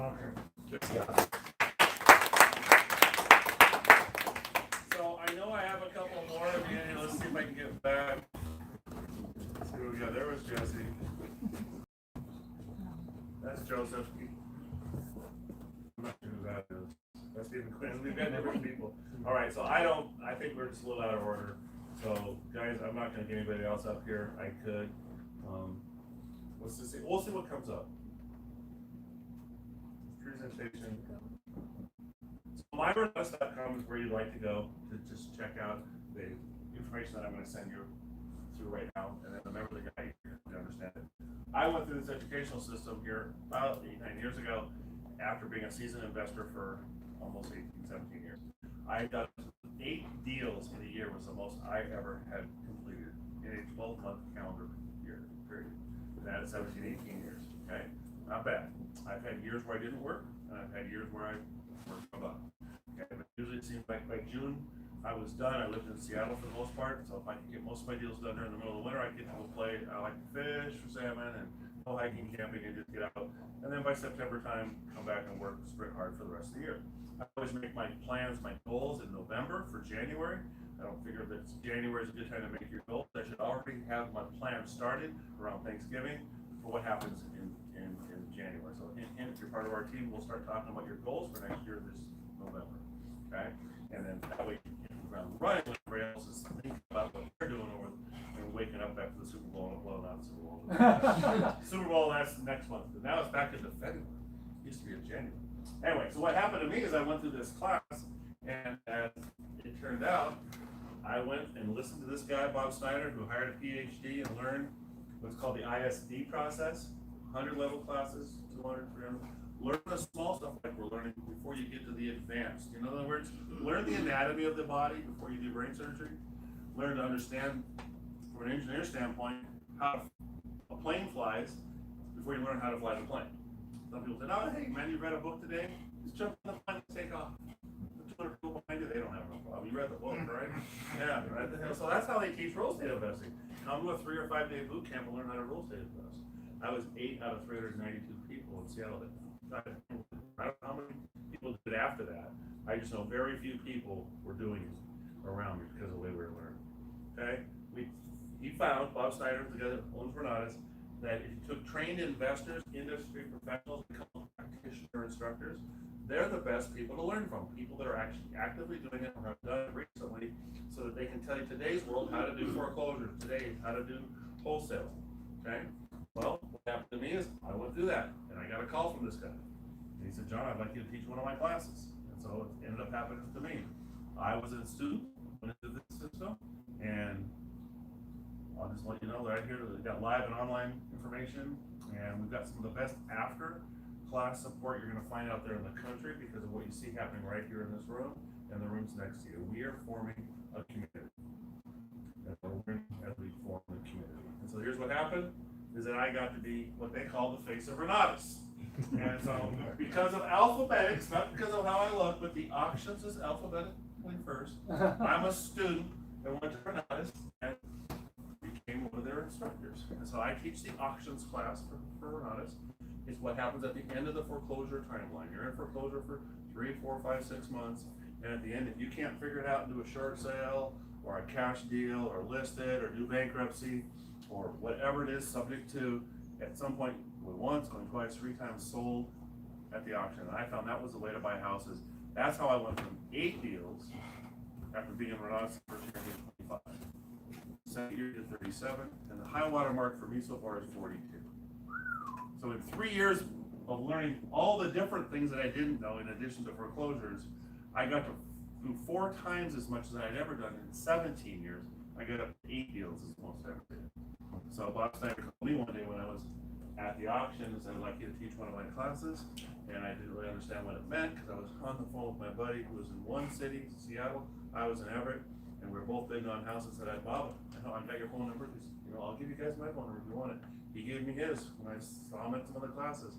He was like, and I'm too busy buying a house, man, I gotta go. I hung up on the guy. And most people that know Bob Snyder said, no, not too many people hang up on the CEO of a Fortune 500 type guy. And he called me back the next week and said, John, I called because I wanted you to teach my class, and I knew you were the guy to do it because you're too busy buying real estate to answer my phone call. And that's the kind of guy I wanted to teach. So I ended up teaching the class along with all these other fine gentlemen and women here. And so this is what it looks like when Bob Snyder comes out to your home. Earlier, late last year. This is $1 million fix and flip that Pam and I are in right now. And what Bob has done is coast to coast, grab a dozen or so of his investors and show them their son one house tax free. And the way you do that is if you live in a home for 2 years or more in America, and you're a single person, and sell it, if it goes up by 250 or more, you can pay zero tax on 250. If you're married and it goes up by $500,000 in 24 months, you can pay tax on $500,000. I've sold a total of 4 houses. Go back to Eric, watch out for Walter. He's taking some mean nuts, dude. Anyway, I've made $325 on one of my houses. I made $175. And recently, to get this house, we're in a house for like 28 months. We made $31,000 on a little house on a golf course. My goal is to live there for 2 years. We're at the 2-year mark just now here in May. Fix it up and make $500,000 on this house. Currently, I live in the Biltmore area, Phoenix, with a tennis court and an elevator. Underneath here is a casita, a 2-bedroom, 1,300 square foot casita. Okay. That's Pam. I won't show that long. She doesn't like that picture. That's the pool. That's the one we do like. There's the view of the mountains of Phoenix out there. So it's just, and there's our cars down here. So it's just one of the deals that I'm in right now. And so I'm going to take you through a list of all the different things we have in education, and I'm going to show you a couple slides on finance stuff, and then you guys are done for the day, and then come back next week with us. Hopefully you guys liking what you're hearing, good information, learning something. Okay. So the essentials, which is where Pam is at right now. This is the difference maker, I feel, to get to the point where we can go do something with real estate. It is building your house on a solid foundation, like a biblical type principle. You don't build it on rock, it's gonna stay. Build it on sand, it's very likely gonna wash away. I'm not getting spiritual, I'm just using that analogy, right? So have a solid foundation. I didn't know when I started that the way they were teaching me wasn't really the right way. It just sounded good. It showed me how to do foreclosures. I left the place. First thing I did was go to the title company and get a foreclosure list. I had no stinking clue other than the script they gave me on what to say when the person answered the door. I had no idea how to go to purchase and sale agreement. I was just a loose cannon. But I wanted it so bad that I went out and did it. And I figured out how to do it. Not too many people did. So from here, we go and we break down the education. In each area, there's going to be a strategy. I will show you those. There's core classes strategy, and then to add to that, there's some bonus classes that we have throughout lots of our education that we feel you need to have. If you only pick a couple strategies, then you need to have these bonuses. So we've got a strategy, some core basics you have to have, and then depending upon the strategy, there's some bonus classes that go along with it. So, business management. This is not really real estate, you know? You're going into business. If we talk a lot about taxation and running a business and doing stuff, yes, we have. You get into real estate, you're going to be owning a business, not just a person that buys homes, sells homes. So you're going to need to know some of these things. If you want to take pictures, great. If not, it's on the website. And there's some stuff on there again that makes my head hurt. You know, it's just a high school person. But I like it because my head don't hurt so much anymore because I have enough money to do pretty much whatever I want, whenever I want, regardless of how much time or cost it's important. And that's what's important to me. Remember, my goal was to make $10,000 a month. Not working because my 10 houses with $1 million, spending off $1,000 a month each because I had no debt on. Wholesaling, this is one of the ones we started, you know, a lot less risk, but it takes more time to find some of these homes. Combined with lease options and auctions, this is where my class lies. For the wholesaling and the lease option classes, I have done so much lease option work. I know some of you guys have done that as well. Very attractive to rent homes to people or sell homes to people like people buy cars. How much per month? How much down? They don't even care how much the house is. They just want to know, can I make the monthly and do I have enough money to make it? They figure someday they'll get their credit figured out enough that they can buy the home. I mean, you can't sell a $200,000 house to them for $400,000, but you could over time sell them in 2-3 years. A house is worth $200,000 for $240,000 or $250,000. Mark it up a little bit. It's going to go up in time. Some things have to happen to it. Let them work on it. It's really cool. Fix and flip. We all, who wants to do a fix and flip? Fix up a house, double, triple your money, whatever it would be. We all, I mean, that's it. Sweat equity. Mom and dad, all this. Go find your own house, put some sweat into it, make some money, and then sell it, buy another, sell it. But land development is part of this because some of the houses I've bought, I've cut off a piece of the lawn, short platted it, and sold my house to pay my money. I mean, the lot wasn't as big, but I had another lot that I could sell to a builder, or I could build another house on. So there's some things we need to be aware of like that. And there's fix and flip, but then there's doing the full deal, the rehab. The house I showed you with Daryl on his knees there with the floor, that's a rehab. When you tear it apart and there's dumpsters in the yard, that's probably a rehab. You're doing a lot more to it. Fix and flip is, yeah, that's what you're capable of that. You got it. That is, fix and flip is, you know, the lighter type of stuff, okay? Buy and hold, this is cool. I'll ask you a question. If you had a rental house right now that made $500 a month, would that be enough money per month to have a rental house for it? Or would you want to see more cash? More than 500? So, 500? So if you could buy a rental house, yeah, and actually pay all expenses, is 400, 500, what's your walkaway number? We need to understand that. Well, that's what I was gonna say, what do you have to pay towards that place, toward each spot, and then you gotta keep up the maintenance and this and that, and $3. That's it, Walter. So at the end of the month, if you had $400 or $500 a month coming in, would that be worth it? After everything's said and After done? it's all said and done. Yeah. And you're getting some tax, okay, that's it. So if you had that house and you held it for 20, 30 years, what would happen to it? I mean, you have it paid off, off, it would go up in value. They can go up in value because they don't make more land. So let me ask you a question. Some of the people that are a little bit older than in your 20s. What was the house that you grew up in as a kid, worth here in Tucson? And what's it worth today? Have you lived here for? No? Frank? Yes, I remember when my parents moved in pretty much central Tucson, they bought a 3-1 house and it was like $11,000. Right now it's worth over $200,000. Yeah. And they're not gonna keep going up. So how about you? Are you a local? No, I'm not. You're not local, you're just local, right? Okay. Back there, not Jim, but you, Abel? You from here? No, but there's a friend, a neighbor next to, he actually went to put into a home, but he grew up in that house, one of my neighbors. When he bought that house, he said he bought it for $20,000, and he wholesale that property for $180,000. How many years do you think that was over? That was over, 20? well, yeah, at least 30 years. Because he said when he married his wife, he unfortunately died in that home. He stayed in that home emotionally. He was a pastor. But he lived in that home for at least 30 years. When he was in his 30s and then left 65, he unfortunately can't live by himself anymore. So his sons took him and said, you know what, you have to stump this property. And So, it went up. America is going up in value, right, guys? So if I had to look back at the last 208 homes that I've flipped, that I've tracked, I certainly wish I would have kept more of them than sold. The 32 gram profit I've made is great, but it's double, triple, quadruple. My mom and dad bought a lot for 50 grand in 1958. I was a little baby in a crib in the car while they built a house for 50 grand. This is in Seattle, so that's 100 grand. Mom, dad died in 2002. Mom in 16, so we sold it in 17 for $935,000. It's crazy. So point being, when I talk to you and I stopped on this slide, I don't care about all this stuff. This is what we're doing with our houses. We're renting them out for $3,000 or $5,000 a month versus $1,500, maybe $2,000 a month to a family or couples and individuals. We're renting it by the night or by the weekend. It's just killing it. We're qualifying houses on a cash flow buy and hold level, what we've never been doing before. Okay, what's called the highest and best use of property isn't necessarily what it used to be. Times are changing, we're innovating, it's crazy what's going on. But hold some of the homes, find some financing, find somebody's retirement account, having houses versus stocks. The stocks can go Wall Street, it can go Enron, they can go whatever.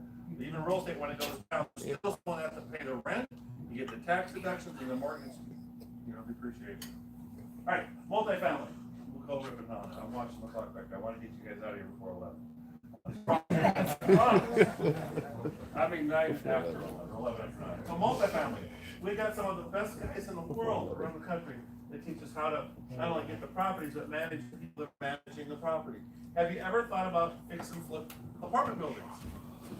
We have guys doing that, doubling and tripling their money because they've gone in rather than just change the cash flow analogy around. Why don't we rehab the whole darn thing, release it back up to a higher number, and now our cap rate's so high, rather than sell for $600,000, we sell for $1.5 million. Making big bank on fixing and flipping apartment buildings. And we need to know how to do the paperwork, to understand how the money works. No tennis, no toilets, no termites. That's being the bank. Doing notes, tax liens, tax deeds.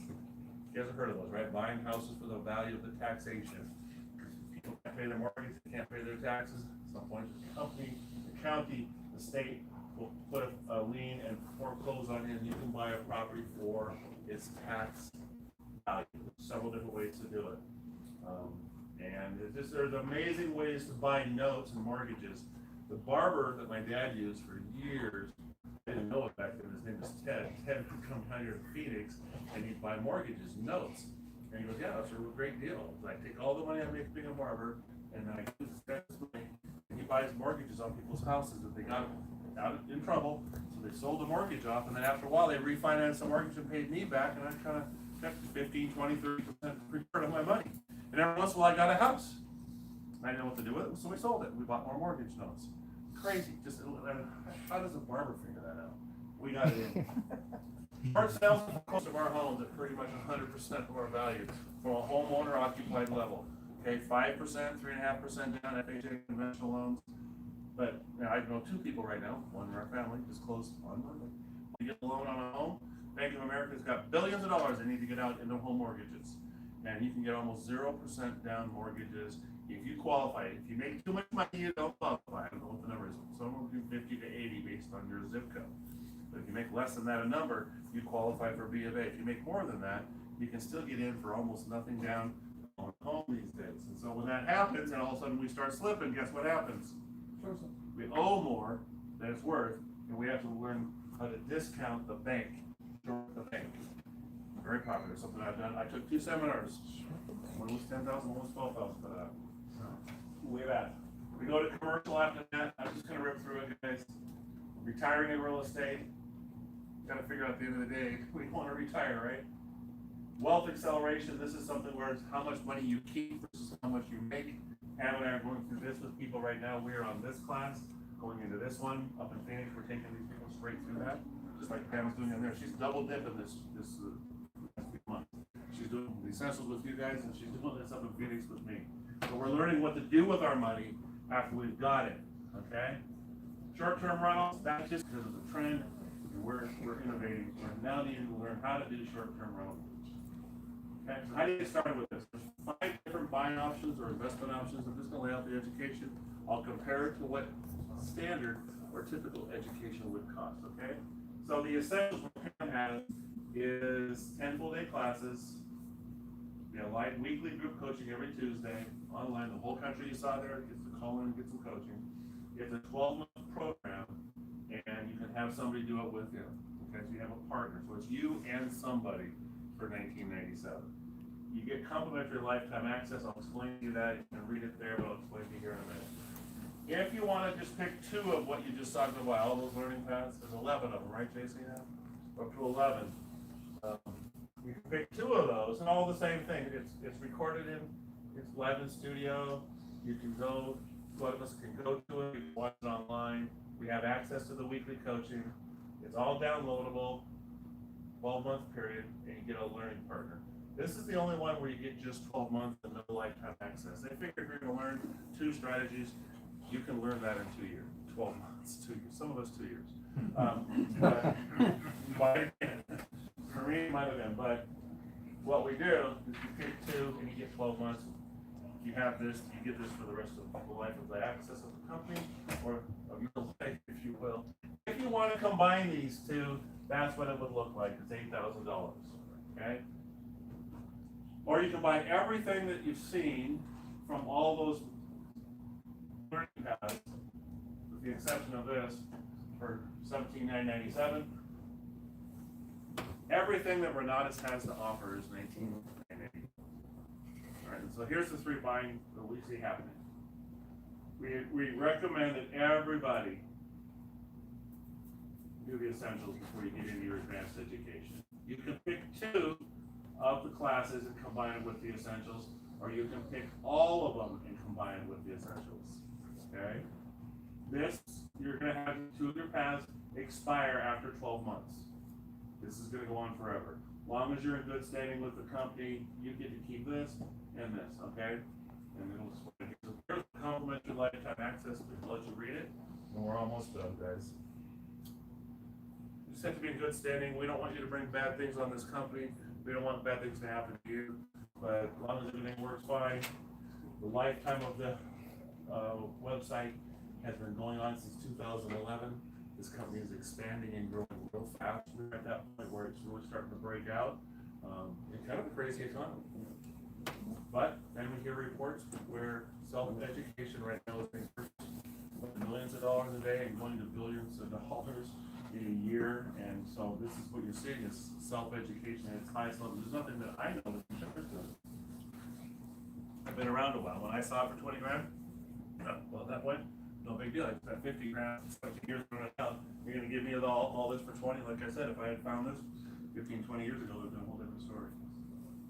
So, Renatus gives you classes recorded like that. That's where I recorded my class for Ben and Heather at the studio. They're streamed out to us on live, but they're all recorded. We have the group coaching weekly.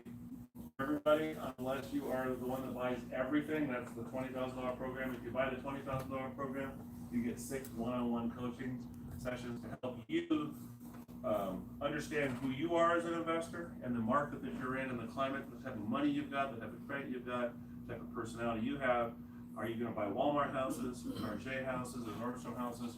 You know, what part of the country, what part of the environment are you working in, and who are you? You know, if you're someone that is a Nordstrom's person, are you going to feel comfortable going over here and deal with the Walmart Section 8 people? Maybe not. You might have to look at it differently. So depending upon who our investor ID is and the environment we live in and invest in, we might find a compatibility zone so that everything works right.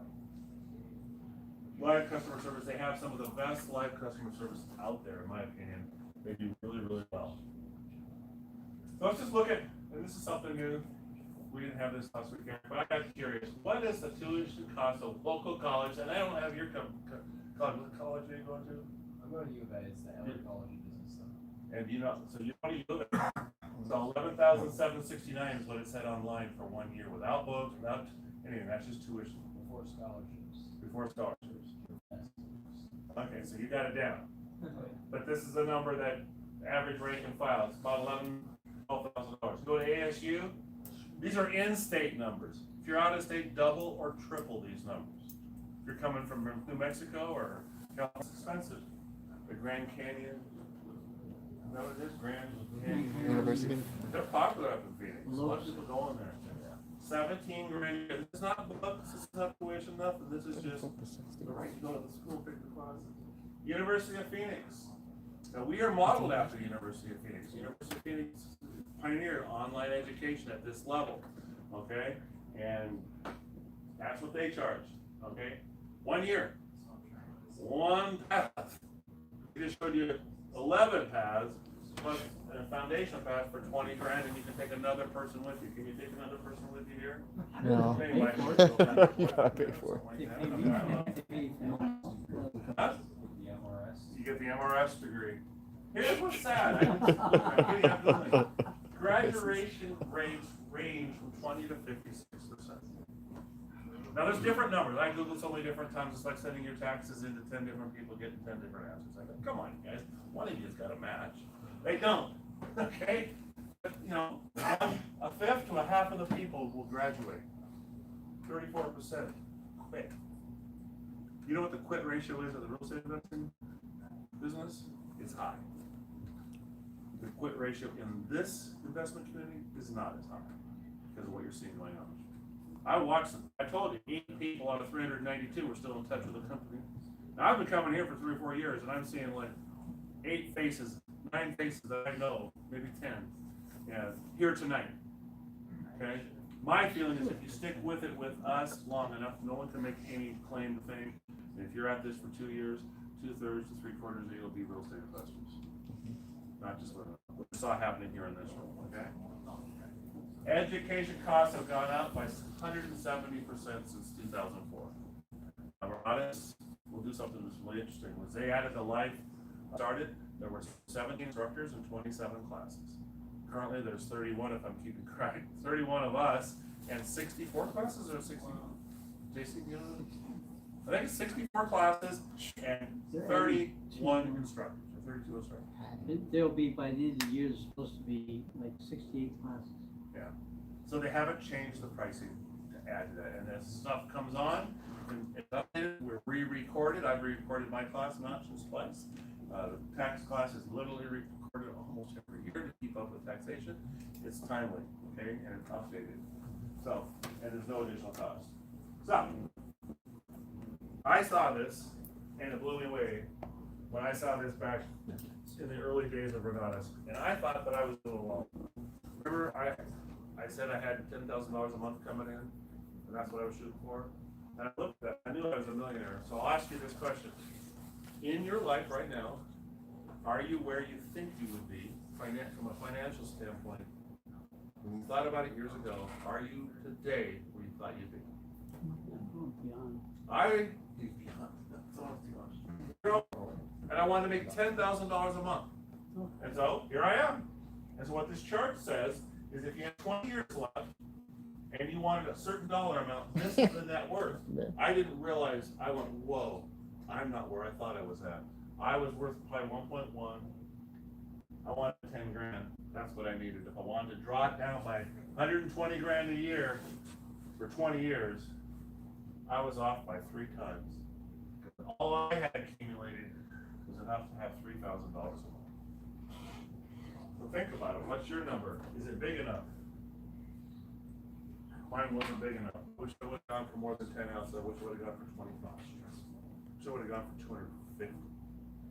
No reason why we can't do that when the next turn comes, right? Doing some big deals right now. The net worth, remember we talked about our net worth and our cash flow.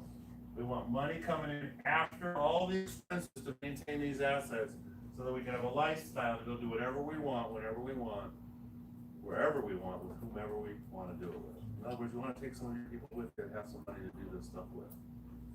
It's important to know this number. I think it's more important to know this one because this one's the driver that gets you there. So what's your number? How long do you want to come? What if you want to live longer? Holy crap. Have to start doing better, right? So what do I do? I keep grabbing all the wrong quotes. So we have what we call a follow-up. We don't do it as a group, but the person you're going to meet with, the member, invite you back. We're almost done now. And you can come in, go to the Velocity Banking.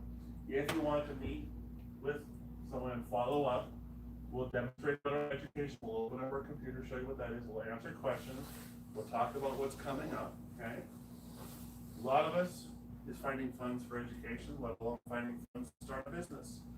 We need to find money. If you want to find 2 grand to 20 grand, because that's what this is. Essentials is 2 grand.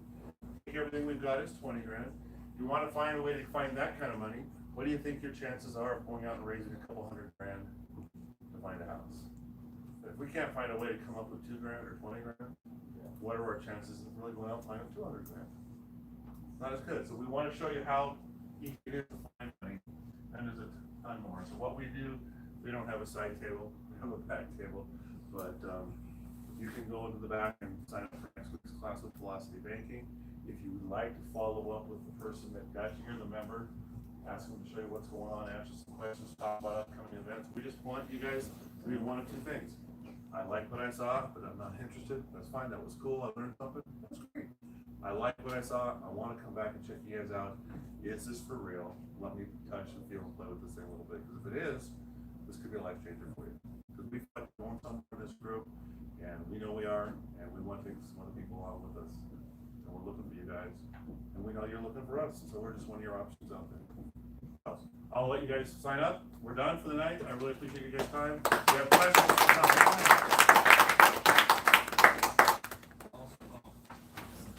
and we'll say welcome to Renatus.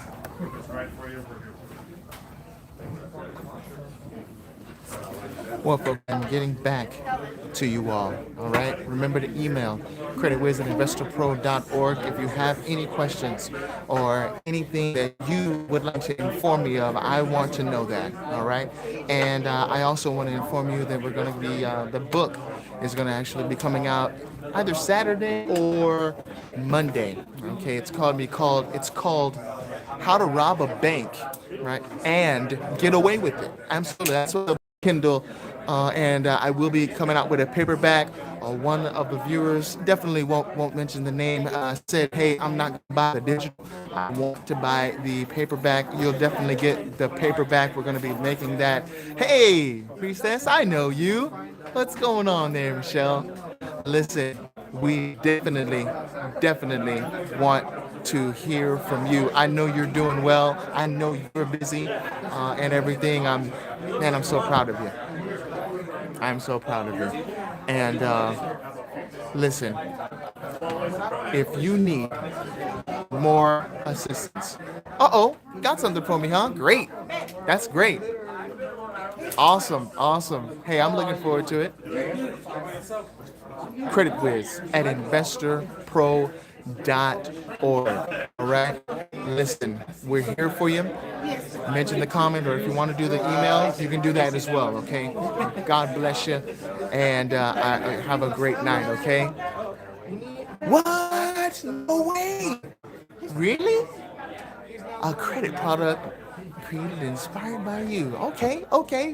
Man. Hey, I can't wait to see it. You got the email. Let's go ahead and just share it. That's awesome. That is very exciting.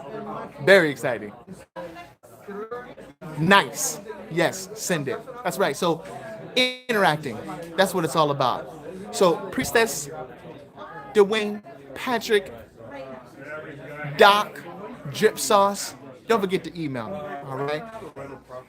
Let me know, because I'm a real person, right? This is not a robot. We are real people coming to you over the digital airwaves. Want to let you know that we believe in you. Now it's your turn. Have a great night.